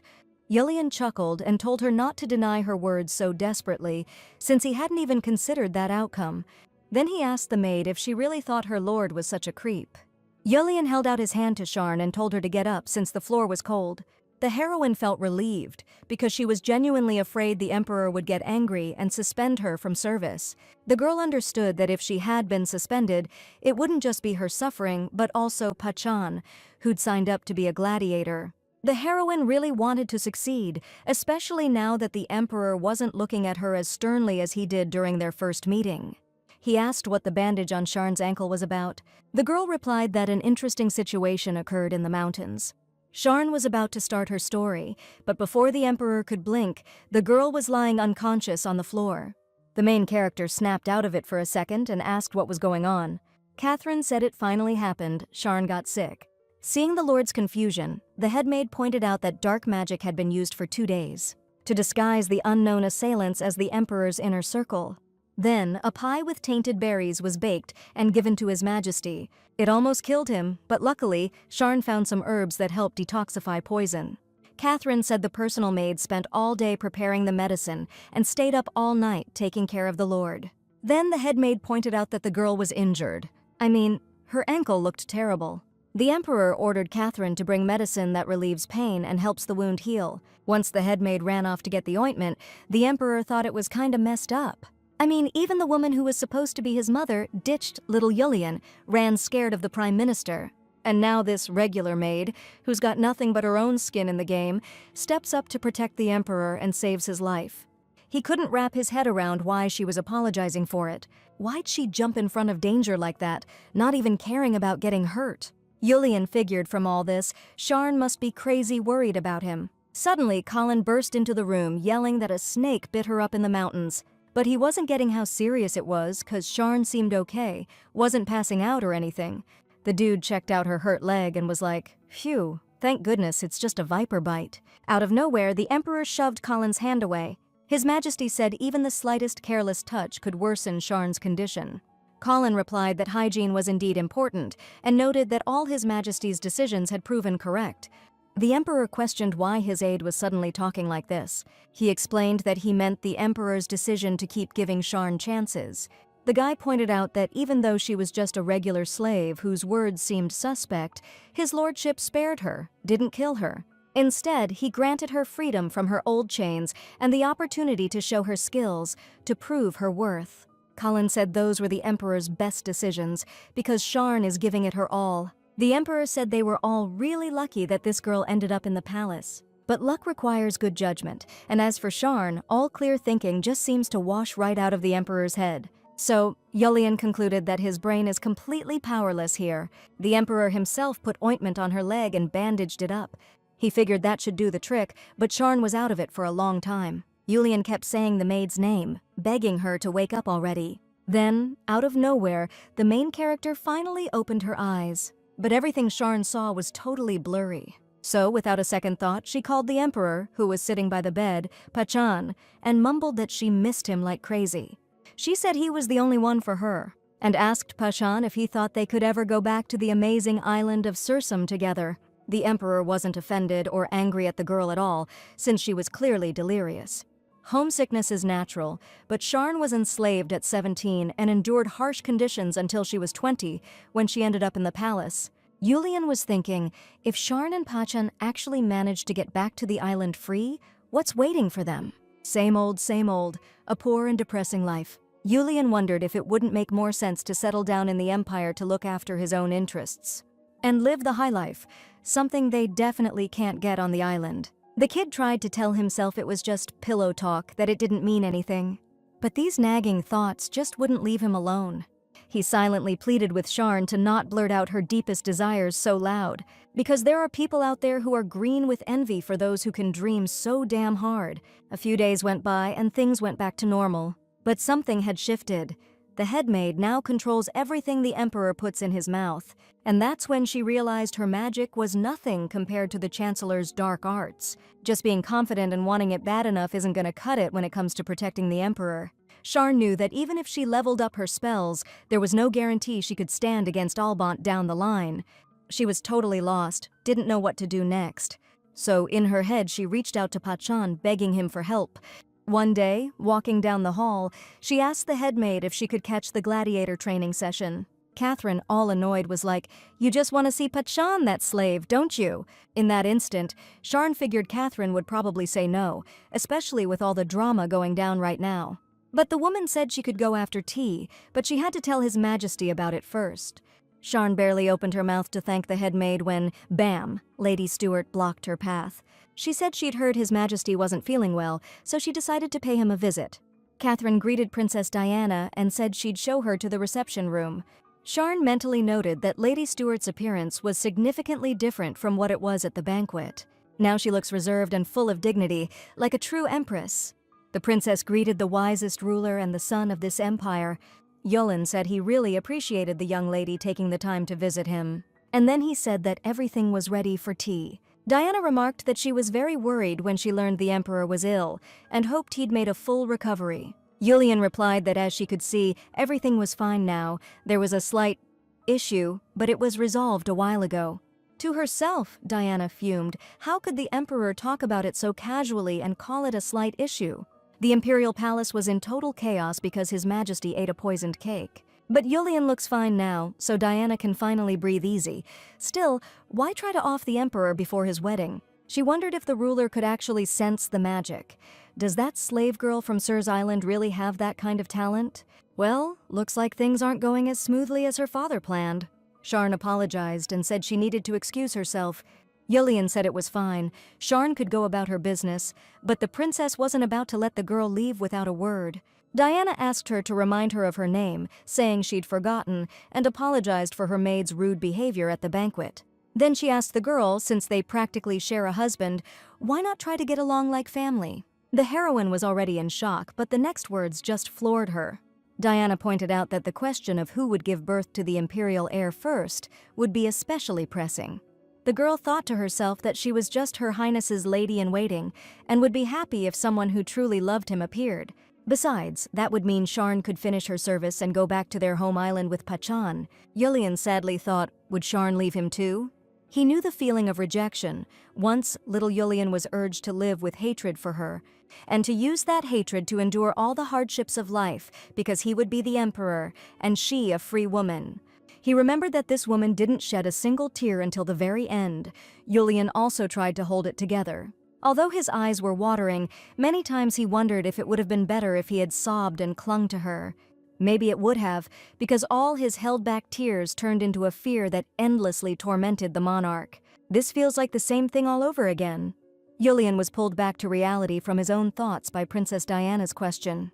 She asked if His Majesty was feeling unwell again. He said he was fine, just lost in thought about nothing important. As Diana looked at him, she wondered to herself if anyone could really be that gorgeous. He's like a rose with thorns, impossible to get close to. He's untouchable and unwilling to open up to anyone.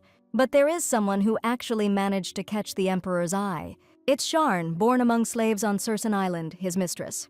When that girl from the island left, Diana noticed how the emperor's eyes darkened with anger. It was a deep feeling. After seeing that look, Diana finally decided that she would win His Majesty's heart at any cost. I wonder, would it be easier if she, like some silly girl, fell for Yulian's good looks? But on the other hand, her heart isn't ready to fall in love. Besides, men like him can't make a woman happy. Diana figured she'd just squeeze every last drop of advantage out of this situation. She got the idea that what she needed was a love potion, something to make her target fall head over heels. It's a long shot, but worth a try. After all, if Diana finally manages to become empress and pop out an heir, her whole life will be set. The princess told the emperor with a smile that she, of course, had prepared something for him. Julian had no idea what it was. The girl heard that if you sleep next to an aphrodisiac so it soaks up your body scent, it works even better. So she spent a few nights doing just that, but she was still worried if the potion would even work on a guy, so hung up on someone else. Suddenly, the emperor jumped up and headed somewhere. The princess tried to stop him, but all she got was an apology from the emperor. He explained that he had to take off urgently to finish some unfinished business, and he wished the princess a safe journey home. Just then, a happy Sharn ran to meet Pachan. She threw her arms around him, saying how much she'd missed him. The young man asked if Sharn was doing okay, and she replied, "Of course, I work in the imperial palace." She added that the head maid was taking good care of her too. Pachan listened to Sharn's story with a heavy heart, sure that she was putting on a brave face. She even looked thinner than when she was a slave. He knew that even though she said everything was fine, she was actually going through a lot. Suddenly, in a serious tone, Pachan asked her to wait a little longer, until he was well-trained and could beat the competition. The heroine protested, "Absolutely not! What if you get hurt in those fights?" He declared that he might look weak in her eyes, but what she sees isn't the whole story. Sharn can count on him, because if a gladiator wins against someone in the arena, they have the right to appeal to their master. Pachan said the gladiator can ask that lord for anything, and he's obligated to grant it, so the girl just needs to wait a little. The guy promised he'd definitely win so they could go back to Sursen Island together, and Sharn agreed. It was already dark when Pachan got back to the training grounds. He noticed everyone was more tense than usual, so he decided to ask what was up. They told him to look up. Pachan saw His Majesty sitting on the throne up on the platform. The guy bowed and greeted the supreme ruler and the son of this empire. Then Yulian slowly came down from the platform and asked the gladiator if his name was really Pachan. The emperor remarked that he'd heard the guy had some decent skills for a slave who came from the island. Yulian suggested the scared guy show off his gladiator skills, meet him face to face in the arena, and fight. After a moment, the gladiator stood before the emperor, sword trembling in his hands. Naturally, all the guy could do was say what a great honor it was, and that he'd give it his all. But the emperor said whether it was an honor for the kid or not would only be clear after the fight. And the fight would only end when one of them was defeated, and defeat meant death. When their blades clashed, Pachan thought it was a pretty unexpected but not totally awful opportunity. Because if he showed his stuff now, he could go home with Sharn. Pachan's hopes were dashed when it turned out the emperor was seriously skilled with a sword. Everyone was stunned, watching His Majesty's blade flash in front of the gladiator's face. Yulian knocked the guy off his feet with a flurry of attacks. Yulian was clearly getting into it, because he hissed with a nasty grin that this would be a glorious end for a slave. Suddenly, someone stopped his hand. Turns out it was Colin, who played it off like a joke, cheerfully suggesting they wrap up training and head home. His Majesty's aide glanced at the wounded Pachan and figured he kinda understood why the boss was so ticked off. But, getting rid of a useless nobody ain't gonna solve anything. Out of nowhere, the emperor called out to Colin, asking if maybe this slave should fight Marcus.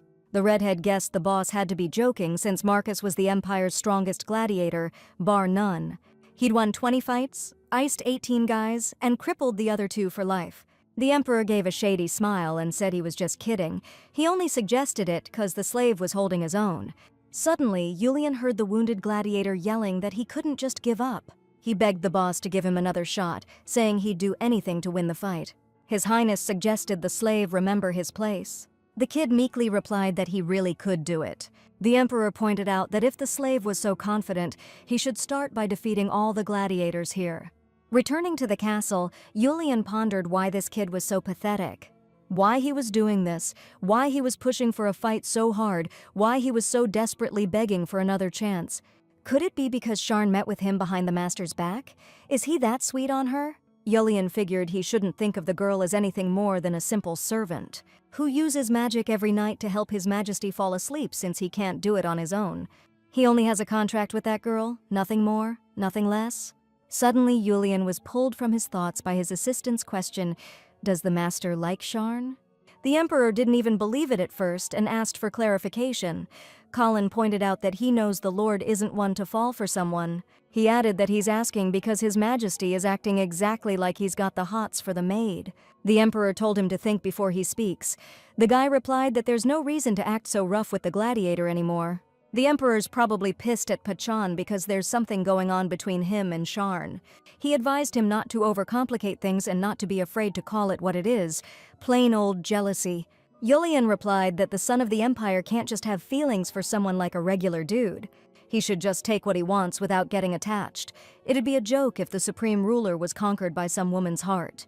Just as His Majesty was about to explain to Colin that it was a misunderstanding, Sharn showed up and cheerfully greeted the emperor. She said she'd help the lord and take his sword. At the maid's touch, Yulian's heart fluttered and his cheeks turned pink. The heroine noticed the sword was way heavier than it looked. Then she asked why it was covered in blood, wondering if he'd offed another warhorse this time. The emperor was confused at first. Then he caught on and asked, "What if it's not horse blood, but human?" The heroine laughed and said that was impossible since they weren't on a battlefield. Besides, the emperor wasn't the type to do something reckless with a weapon. He wondered if the maid actually thought highly of him, and how she'd react knowing the blood belonged to Pachan. Yulian thought to himself that Sharn really didn't know him at all, or what he was capable of to get what he wanted. She has no idea that Emperor Yulian doesn't need to feel anything for something he wants to possess. The emperor approached the girl and asked how long she thought he could keep being nice to her. Sharn lay in bed, replaying the emperor's words in her head, about how he wasn't a good person and wasn't pretending to be. So he was wondering if this meant she was supposed to always be on his side, only serving him. Besides that, there was another thing bugging the main character too. It happened a few days back, when she brought the Lord some red thread, explaining she'd brought it special to tie around his ankle. The emperor looked at the spool of thread suspiciously and asked if she really thought that thread was strong enough. He figured the thread probably couldn't handle it and would just snap. Sharn replied with a smile that even if it did, they could just grab another one. But then she noticed His Majesty's face suddenly darken, so she asked what was wrong. Instead of answering, the emperor tossed the ball of thread away and grabbed Sharn by the throat. The heroine begged the master to stop, but he wouldn't budge. Her tears were already running down the emperor's hand, but he just kept squeezing Sharn's throat harder. Suddenly, it was like he snapped out of it, and with stunned eyes, he let go of the maid. He asked what had happened. The girl noted to herself that the emperor wasn't faking it. He was genuinely surprised and looked like he'd just woken up. No wonder His Majesty was on edge back then, considering he'd just survived an attack in his own palace. And the attackers were disguised as people he trusted completely. Meanwhile, Lady Stuart left the palace to take a walk under the starry sky. And she was thinking about how the emperor could just up and leave like that. Even if he wasn't that into her, why be so rude? Her father once told her he didn't understand how you could be born a woman and not know how to get a man's attention.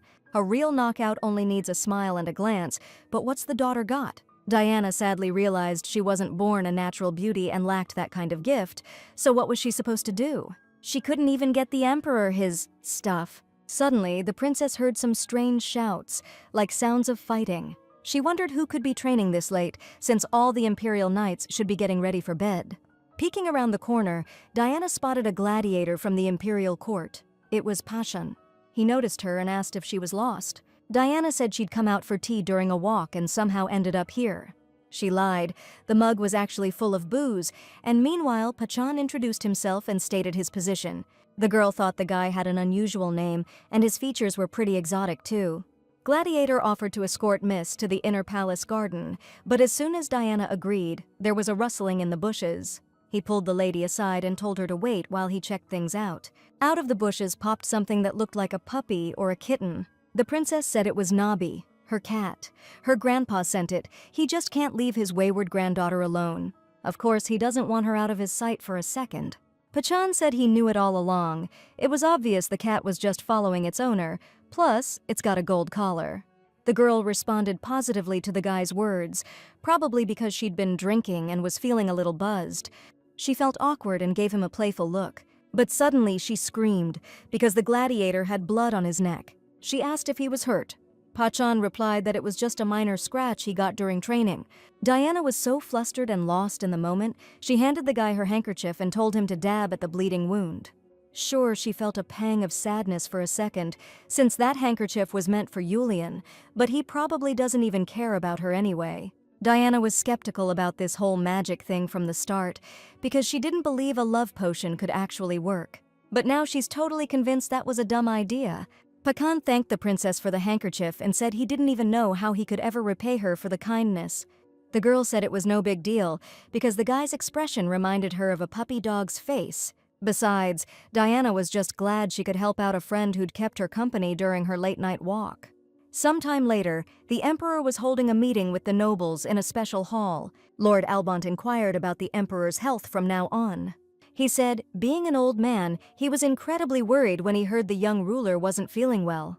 Yulian just smirked, staring right into the chancellor's defiant eyes.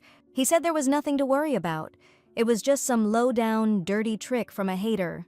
The chancellor pointed out the emperor's amusing choice of words, but wondered if it wasn't a little inappropriate. The man reminded Yulian that he'd taught him since childhood to watch what he said and did. All the other members of parliament cringed in fear and sat silently, quiet as mice. Albant thought that just because His Majesty was getting a little bolder didn't mean they could walk all over him. He asked about a hunting tournament, pointing out that his estate's land was perfect for hunting grounds. Then the Prime Minister added that he was only suggesting it to celebrate His Majesty's recovery. Yulian said it sounded interesting, but he wasn't inclined to participate. Because organizing such an event and handling that many people would take a considerable amount of effort. Forget about getting any funding. The Chancellor just laughed and told me not to worry about it. Said since he's throwing the event, he'll make damn sure everything's perfect. No screw-ups allowed. Then he apologized and said he had to run. Colin asked if a hunting tournament on the Chancellor's land sounds fishy, right? His Majesty explained that Albante clearly wants to show everyone he's more capable than the Emperor. But I'm not gonna let Albante get away with this so easily. Looks like he thinks the Emperor's plate is his personal playground for messing around. Yulian suggested we teach the Chancellor a lesson about messing with things that don't belong to him, if you catch my drift. Colin pointed out that the Chancellor's lands are basically enemy territory.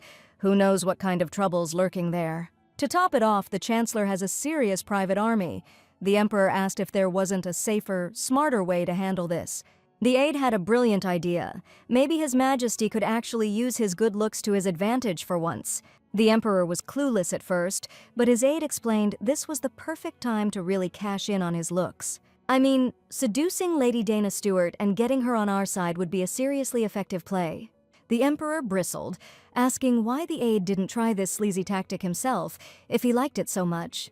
Over the years, Albant had sent tons of spies, including knockout beauties, but none of them could win His Majesty's favor. Back then, Colin had overestimated the emotionless lord's capacity for love, but now things were different.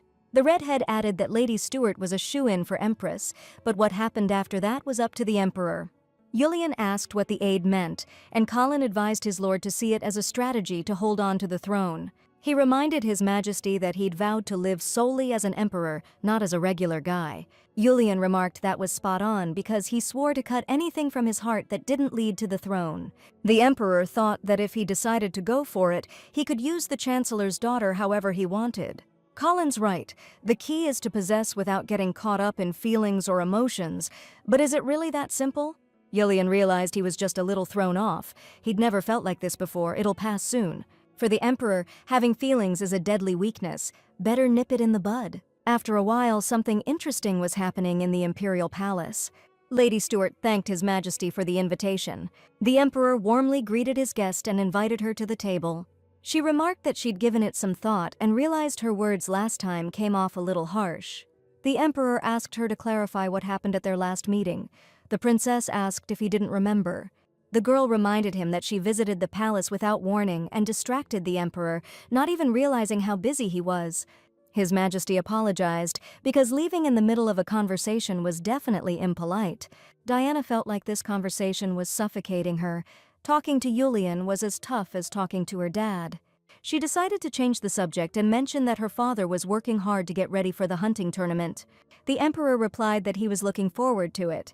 Just then, Sharn showed up. The princess asked if Yulian had invited her for lunch.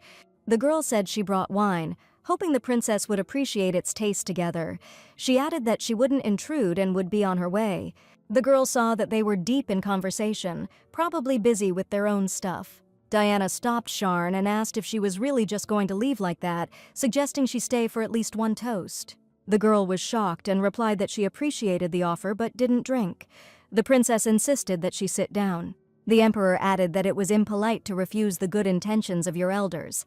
Sharn had no choice but to agree. The princess smiled and told Sharn that it turned out they were on the same page about this. She admitted a noble woman should know her wines, but her taste buds were straight up staging a rebellion. Yulian said this wine was made for lunch, so it wasn't too strong, and Lady Diana would be fine. The main character thought the Emperor's voice was so gentle, she didn't even know he could talk like that.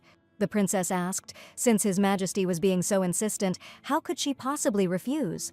The Empire's ruler and the daughter of the noble Stewart family are a perfect match. Now Sharn finally understood. She also realized her true status and remembered that she was just a simple slave.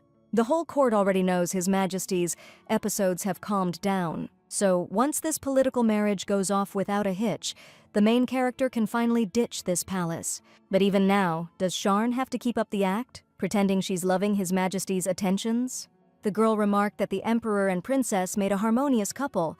Diana thanked her. She said Sharn looked good with the emperor too, but the heroine thought it was all fake. They were just drinking and laughing together. The princess asked if Sharn thought there was someone who suited her better. After that question, the emperor started staring intently at the maid, watching her reaction. The main character got flustered. Yulian grimaced and said the meat was tasty but tough. Diana noticed Sharn's negative reaction, so she decided to change the subject. Diana was worried because the tournament required horseback riding, and she was a total newbie. The emperor suggested the princess go to the tournament together. At first, she hesitated, remembering Sharn's reaction. But after thinking for a bit, Diana agreed, smirking and noting that the island girl probably got along with horses. The main character had no choice but to agree, even though she'd only worked in the stables before, and as a slave, she couldn't ride. Those memories hit her so hard she just wanted to drown her sorrows. Naturally, the princess and the emperor didn't miss a thing. The main character was surprised by the great taste and suddenly understood why people loved booze so much. Sharn licked her lips, looking satisfied, and Yulian was totally stunned. He chuckled to himself, noting how wide-eyed his subordinate looked. But then he wondered, why are you staring at Sharn like that when she's just a personal servant? The emperor thought to himself, puzzled, even though she belongs to me, I look at her like she's some priceless treasure I can't have. Diana caught that look and thought how touching it was. He's burning for her, and she doesn't even notice. Clearly, her feelings for him are nowhere near as strong as his obsession with her. Diana figured that to become empress, she needed to avoid trouble, especially with Sharn, because that could get ugly. Sharn's apologizing for her behavior, promising she won't touch another drop of booze. But she jokes that the emperor himself offered the wine, so everyone's gotta obey and try it. Sharn's had it with her pointless life. She thought a glass of wine might help, even for a second. Then she apologized and booked it out of there, clearly embarrassed and upset about the whole thing. The emperor couldn't help but watch the maid as she walked away. After the meal, Yulian spent a lot of time thinking about his feelings for Sharn, and he inwardly acknowledged how messed up he felt inside. He called himself a fool since he's been trying to forget Sharn for ages, but he can't get her out of his head. Yulian said to himself with a hint of sarcasm that he probably won't be able to sleep again tonight. And he wondered where his personal maid was, now when he really needed her. Suddenly, Catherine showed up, surprised to see His Majesty had already returned. He asked the head maid where Sharn was, looking around worried. The maid noticed the girl had been having dinner with the emperor. She added that she'd just been cleaning and checked all the rooms, but Sharn was nowhere to be found. The emperor said the maid was right, explaining that Sharn had a bit too much wine and probably went out for some fresh air. Catherine pointed out that Sharn never just disappears, especially when the master needs his sleep medication. The emperor was in despair, wondering how his thoughts and dreams had become completely controlled by another person. His Majesty is covering up the search for the servant, even though Catherine tried to object. He said she was probably just out in the garden somewhere, nothing to worry about. But even after getting back and changing, Yulian couldn't calm down or shake off the worried thoughts about Sharn. Despite the late hour, he left his chambers and headed off somewhere. The guards tried to stop him, but he ordered them to shut their traps and stay put. Julian's chest tightened, his heart hammered, and he tried to keep it together, despite the anxiety eating at him. Suddenly it clicked. That's where Sharn went. She obviously headed straight for that slave. The emperor was stuck on Diana's question.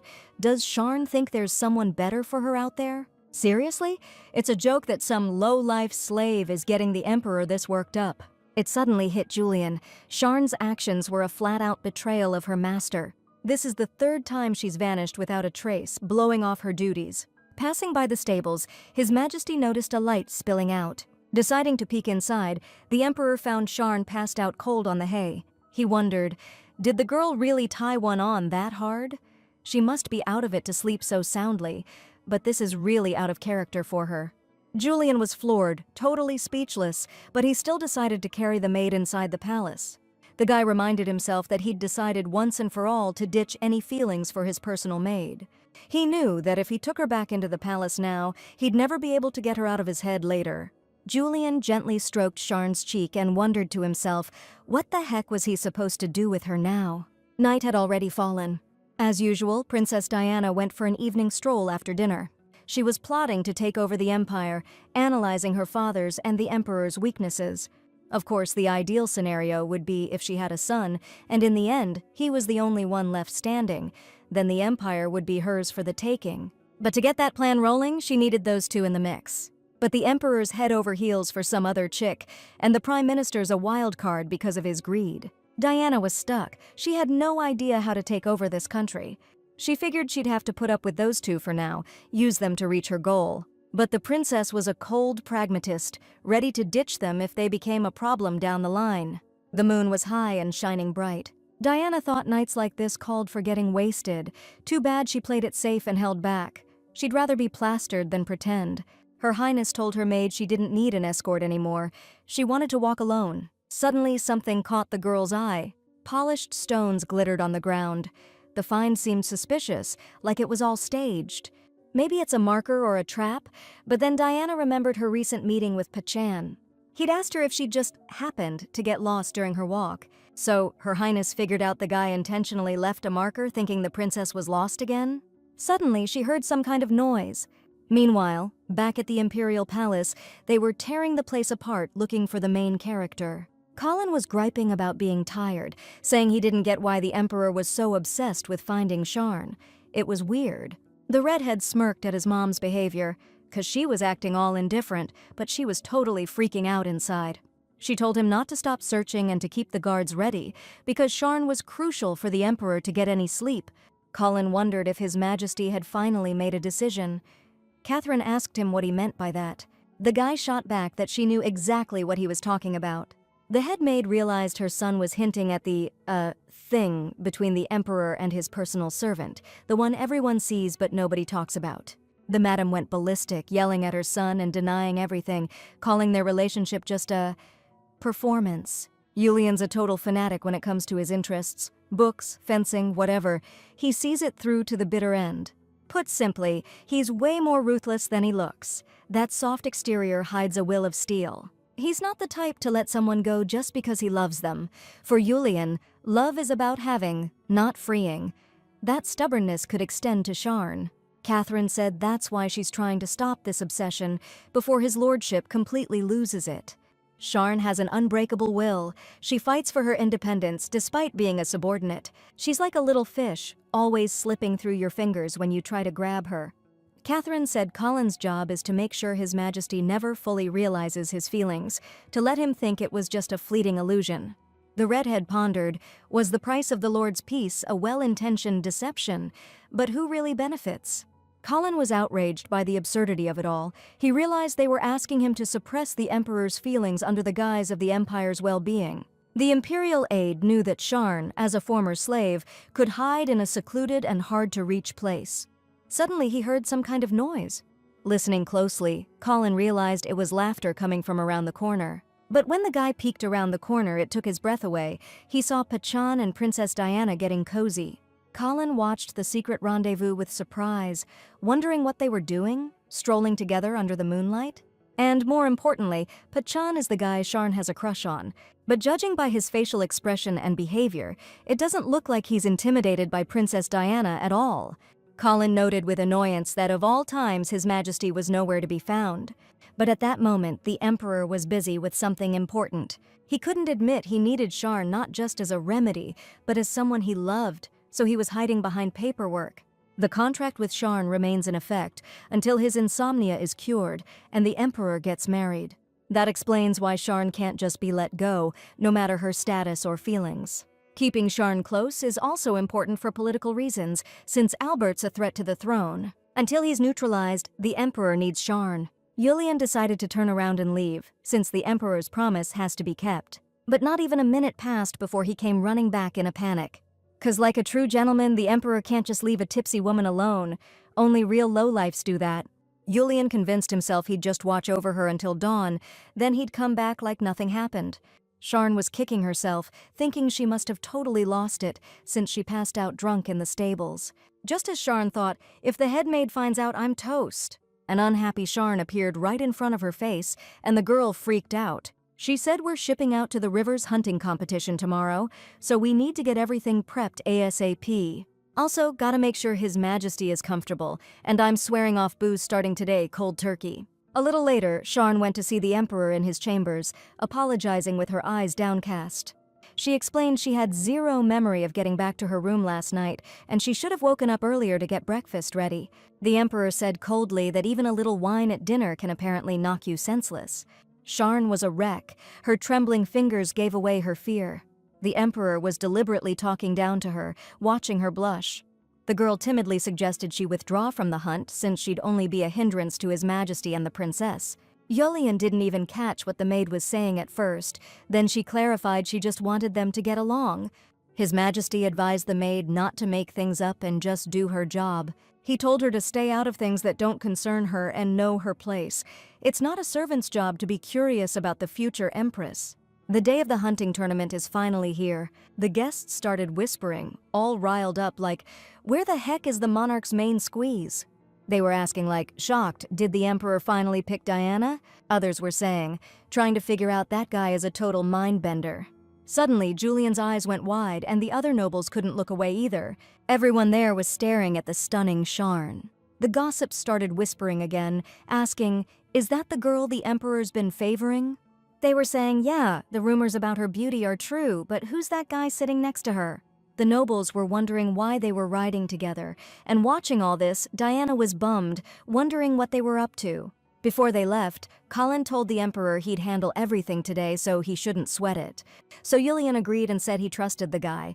But now he regretted his decision, sighing with bitterness because Sharn and Colin looked even more perfect together than he'd imagined. It was like the royal wedding had already happened. Suddenly, Sharn gasped in surprise, because the headmaid was riding past her, looking absolutely stunning. Catherine said sadly, "It's a shame women can't be knights because she'd totally crush it." Colin suggested to his mom with a smile that they have a race to see who could get to the river first on horseback. He added that he missed their competitions, but Catherine replied indulgently, saying, "Don't waste your energy, because she'd still win." The guy asked if the Emperor would compete, who then asked his assistant sternly if he really thought the Lord got to the throne by accident. Catherine shouted that she'd ride first. Colin said that if his mom were a knight, she'd be braver than Jalek. Sharn wanted to double-check, is he talking about that knight who put a curse on the royal family? Colin confirmed it, saying that back then, she was executed after being falsely accused of witchcraft. Now her name's been cleared, and history's finally set the record straight. Sharn wondered if they really offed her, even after all her loyalty to the kingdom. She was also thrown off by how chill Colin was being about the whole thing. She yelled at Colin to pick up the pace or he'd be dead last. He chuckled and said it's one thing when someone you care about pulls ahead, but it's way worse when they just vanish completely. Sharn asked what he meant by that, but Colin just brushed it off, saying it was nothing, especially since Mom was going to be the first one to the river. But he thinks His Majesty's been looking over his shoulder after every step lately. She agreed, saying the boss has been acting weird lately. Colin asked her what kind of weird she was talking about. She said the Emperor's been giving her the cold shoulder lately. Sharn wondered if she'd screwed something up that made His Majesty so distant. She also figured there might be something else going on she didn't know about, but she was ready to do whatever it took to fix it. Colin told her not to sweat it. The Emperor's always been a bit of an ice king. Sharn replied that this was different, like the Emperor didn't even want her around. She said all this tension was really wearing her down. She'd rather shovel manure than walk on eggshells every single day. Meanwhile, the scene shifts to the Chancellor's estate. A mouse scurried toward a discarded apple core when suddenly there was a rustling in the bushes. A cat leaped out, and in a flash, the small, defenseless creature was history. So, the audience gets to guess what the author was trying to say, and if it was even an allegory for anything. Finally, all the guests have arrived for the hunting tournament and are settling into their tents. As expected, Colin and Sharn were last to arrive. The guy said he needed to pay his respects to His Majesty first. He asked what Sharn would be doing, but she said she'd just chill in the shade for now. Colin promised to catch up later, and the girl headed toward the trees and accidentally bumped into Princess Diana. Diana chirped happily, saying she was so glad to finally see Sharn here. The heroine was confused and clearly not thrilled about this encounter. The princess said she was just about to chat with the ladies-in-waiting. Sharn didn't really want to, but she didn't have a choice. Meanwhile, Colin was asking the Emperor if he wasn't curious why the assistant and Sharn were late. Yulian raised an eyebrow condescendingly and said he was aware of the assistant's riding skills. The guy replied that wasn't exactly it. It's just that he and the girl had a very engaging conversation on the way. He mumbled, all hurt, asking if the emperor really didn't care what they talked about. His Majesty just shut him down, saying he didn't want to know a thing. Colin kept rambling on about how well he and Sharn were getting along, and it wasn't until Julian, totally ticked off, grabbed for his sword that the redhead finally got the picture. He said he needed to go check up on a new friend. But as he was leaving the emperor's tent, he saw Albert with the secretary. Well, that's a fine how do you do.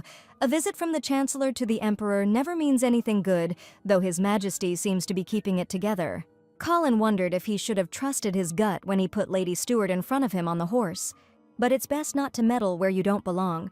Until recently, Julian Dine was as desirable to him as Albert was.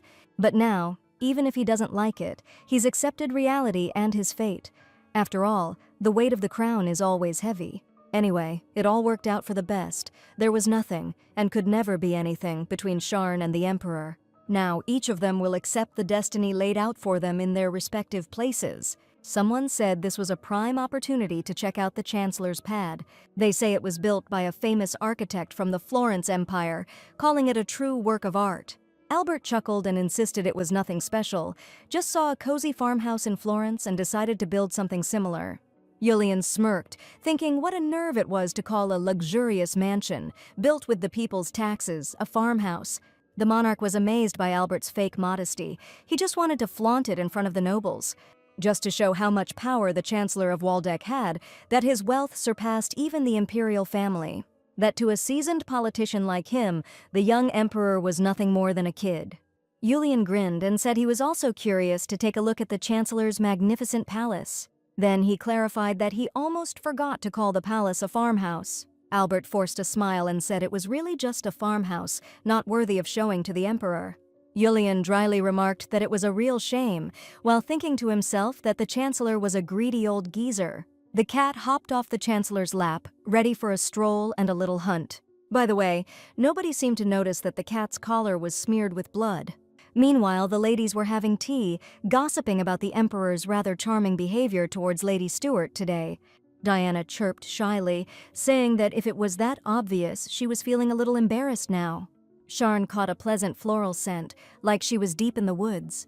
The aroma was like being back on her home island of Cerson. Then the princess spoke to her, asking if she liked the tea. The princess explained that it was one of the signature blends produced within the empire. Diana said playfully that unlike wine, the tea was hot, so Sharn shouldn't gulp it all down at once.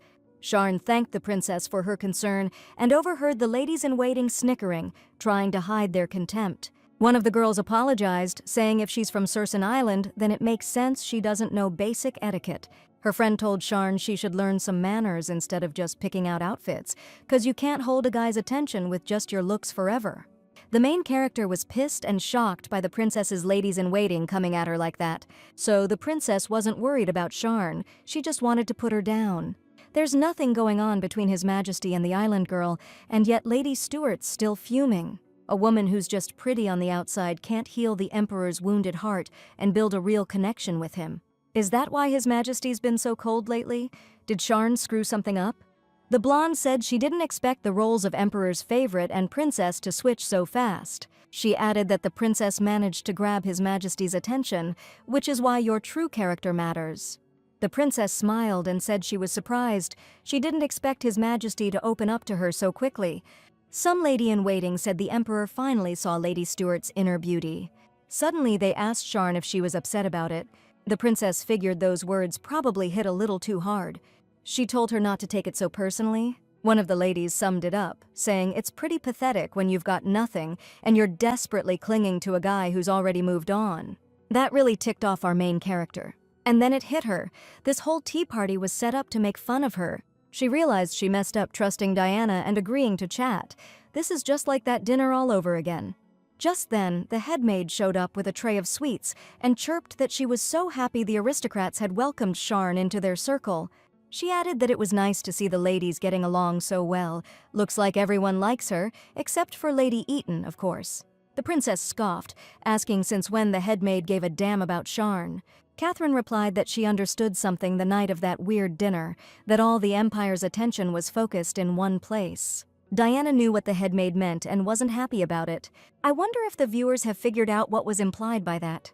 The woman admitted that Sharn really did drink a lot of wine that night, went out to the garden for some fresh air, but didn't come back until late. She said that the Emperor was so worried about Lady Sharn that he searched for her all night to bring her back to the palace. For some reason, Diana concluded with a satisfied smile, so that's what happened that night. Catherine thought, honestly, she didn't know where Sharn was or what she was doing that night. But just before dawn, she ran into the Emperor, looking rumpled and exhausted. She asked where His Majesty had been all that time, if he was having another bout of insomnia. Catherine said Sharn still hadn't returned, but the Emperor replied there was no need to look for her. The woman was stunned. The Emperor asked that when Sharn returns, just act like nothing happened. As the Emperor walked by, the headmaid noticed straw falling off him, and wondered, had the master been in the stables all this time? At the thought of the stables, Catherine immediately thought of Sharn. Princess Diana laughed and said she was worried for nothing. But Catherine replied that she wasn't. The kind and sensitive heart of the girl from the island couldn't be at fault. Lady Stuart was outraged, saying she hadn't expected things to turn out this way. The princess's friends were also shocked by the headmaid's words, one of them concluding that Diana was terribly humiliated in that case. With feigned regret, Lady Stuart said that Sharn shouldn't have been dragged into this, and she was deeply grateful that Catherine told her this. Out of nowhere, she said she remembered she had to rush and visit her dad to give him the lowdown after arriving. The princess's friends said they'd do the same and thanked Sharn for the good time. When only Sharn was left at the table, Catherine said she'd worked so hard making the dessert, and now it'd all go to waste. She complained that the ladies could have at least tried a bite before leaving. Then Sharn asked if the headmaid's story about His Majesty's actions that night was true. Catherine said the girl already knew everything, since His Majesty can't sleep soundly without her. Suddenly, it hit the heroine why the Emperor looked so rough that day, and why he'd suddenly become so cold. Obviously, he was just exhausted because he spent the whole night searching for his personal maid. So what Sharn saw that night wasn't just her imagination. She realized she'd let His Majesty down yet again. The main character was desperate to figure out how to fix this screw-up. Suddenly, Albert's snow-white cat bolted into Sharn and Catherine's tent. Nobody had noticed the blood smeared on its collar until now. The headmaid was surprised to see the cat there, especially since it had a bell, meaning it belonged to someone. Sharn was mentally griping about how anyone could call that thing a cat. It looked more like a cat-dog hybrid. Catherine declared they needed to find its owner ASAP and reached out to pet it. But in that instant, the animal bared its razor-sharp claws and scratched the madam's hand. Sharn immediately rushed over to the headmaid to see if she was okay. Catherine replied that she just yelped from the surprise, but it was nothing serious, really. Just then, Sharn heard the princess calling out the animal's name. Diana sternly called out Nabi again, saying she'd finally found her. She was saying the cat needed to learn a lesson, 'cause scratching people for no reason is just bad manners. Sharn was racking her brain like she'd definitely heard that name somewhere before. So this is the Nabi that Lady Eaton was warning us about. Colin ran into the tent and convinced Mom to bandage her up, but Catherine just brushed it off, said it was nothing, just a scratch from the cat. But even after the doctor came, the headmaid wasn't getting any better. She'd cry out in pain every so often, and sometimes the wound would throb and burn like crazy. Sharn said that black poison was seeping from the wound. A normal person wouldn't see it without magic knowledge, but to her it was crystal clear. The heroine figured she was right all along, that it was the animal's fault. Looks like the Chancellor isn't keeping a cat, but some kind of monster. The girl stated that its claws were laced with poison, which is why the headmaid was suffering so badly. Colin and Catherine just stared at Catherine, totally dumbfounded. Sharn said human medicine won't cut it, and since the Chancellor's magic cooked up this beast, we're in deep trouble. The girl added, there's only one way out. We gotta take out Nabi. Only then will the poison and the curse break. Colin wasn't thrilled with that idea, obviously, but it was the only way to save the headmaid. Catherine was pissed, saying life's a real roller coaster, but there's no way we can let His Majesty know about this. Sharn grabbed Sir Colin and started whispering something in his ear. Just then, the Emperor showed up at the tent.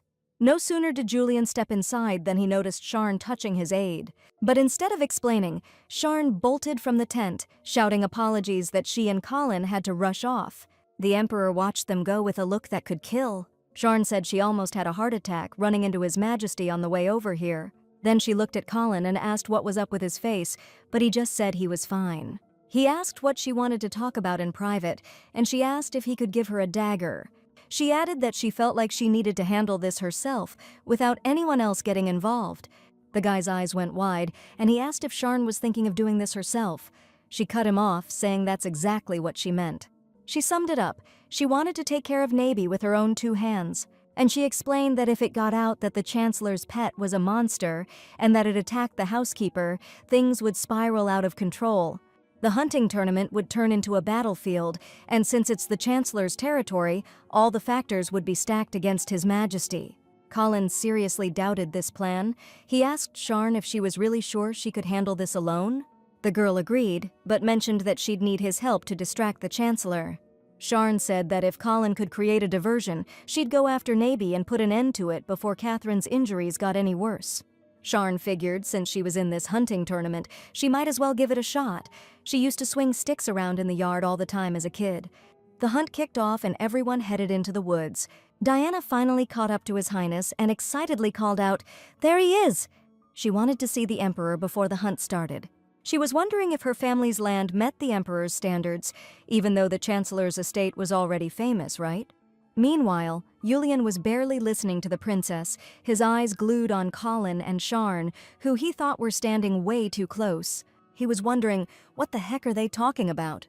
Even as Julian galloped his horse across the rivers, he didn't look back, his gaze fixed forward. But then, his senses reached out like a spider web, making him unconsciously keep tabs on Sharn and Colin. At the same time, Albert was getting hyped for the hunt, asking his favorite dogs if they missed the taste of action. He promised he'd give them some fun soon, and finally, the starting shot rang out. The gunshot spooked the birds and they started squawking like crazy. The dogs went nuts, barking and taking off. Sharn and Colin watched, totally curious, as the Chancellor booked it after them like a madman. Out of the corner of his eye, Albert spotted Sharn's figure hiding behind a tree. The Chancellor chuckled, realizing someone was tailing him.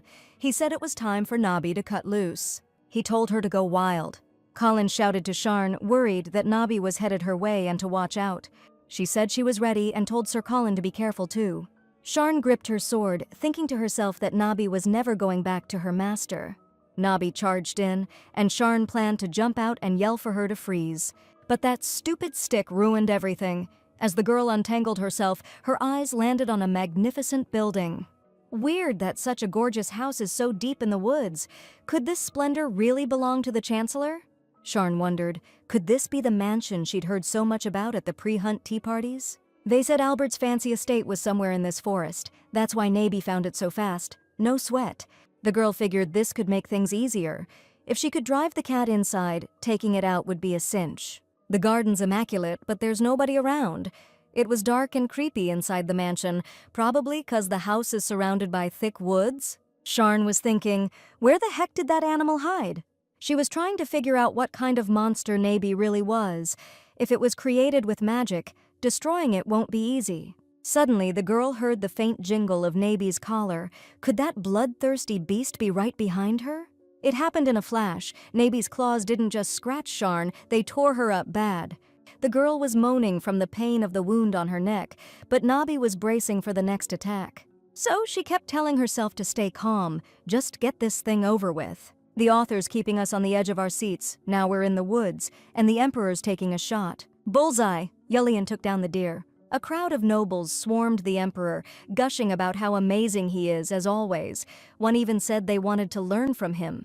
Albert was watching all this with a sour look. His secretary said it would be awkward if the princess were here, because then she'd have to choose between her future husband and her loving father. Albert scoffed, saying the boy emperor was really eating this up. Then, with a smirk, he asked if this could really last. He was loving it since he'd carefully created and trained his cat. One touch of this animal's claws or teeth, and the emperor's beloved woman will be pushing up daisies. The chancellor wondered what kind of face the emperor would make when they found her body cold and lifeless. The hunting competition's over. Sharn should be back by now. Colin's starting to sweat. A terrible thought hit him. What if she was the prey, or something bad happened? The emperor snuck up on him and asked what had him so lost in thought. Colin jumped, startled, and said the emperor scared him. The emperor asked why he'd been wearing such a serious face since the tournament started.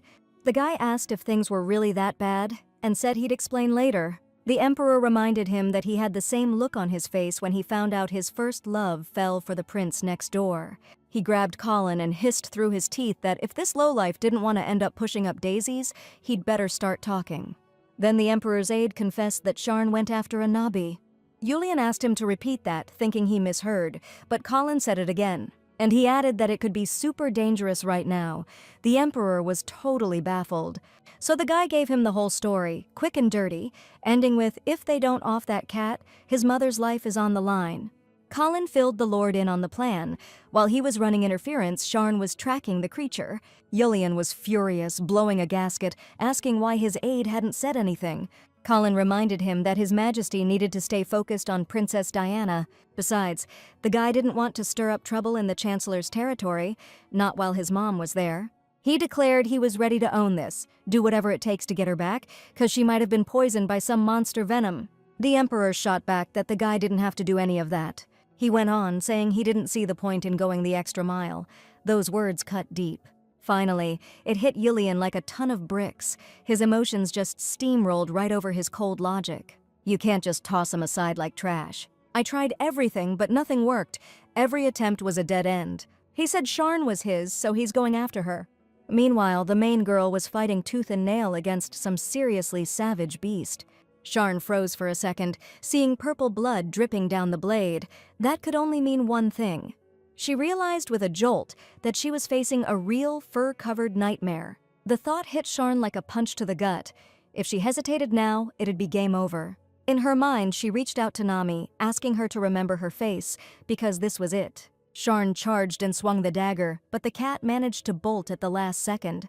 The girl asked what was so funny and laughed. The sound was way too loud in the empty palace. The monster writhed like an eel, dodging the dagger. Suddenly, the elusive thing lunged at the heroine and bit her. I bet you guys can imagine the colorful language Sharn was using on that beast. Her heart hammered in her chest. She couldn't afford to screw up like that again. She decided her next strike had to be dead on. Sharn swallowed hard, gripping the dagger tighter. When the cat tried to pounce on Sharn again, she focused every ounce of her strength. And the dagger sank right into the target, blood splattering across the floor. Exhausted, Sharn collapsed to the floor, barely catching her breath. Looking around, she whispered, "Where's that lowlife?" Her hand tightened on the sword hilt. She felt in her gut that the enemy would appear right now, when she was almost out of juice. Weakness and tremors ran through her muscles. Her legs gave way and she fell. My vision blurred, but blacking out now was basically a death sentence. Sharn kept telling herself to hang on, not to give in, when suddenly she heard footsteps outside the door. The doors burst open, and Sharn saw the Emperor standing there. He immediately leaned over her, said her name in a gentle voice, and told her he knew everything. Yulian asked if she had managed to find and eliminate that cat, Albert. But Sharn didn't say anything, so he tried to ask again. Instead of answering, she just let out a scream filled with emotion. From the start, Yulian was sure Sharn would end up wherever he was going. There was no logical explanation. But he felt this invisible thread connecting him to Sharn, so he moved forward, following his gut. The Emperor's mind clouded over with worry. Haunted by terrible visions, he was furious that she always tried to shoulder the most dangerous burdens. And yet, when Sharn saw her savior, all she could do was blurt out something about some kind of monster.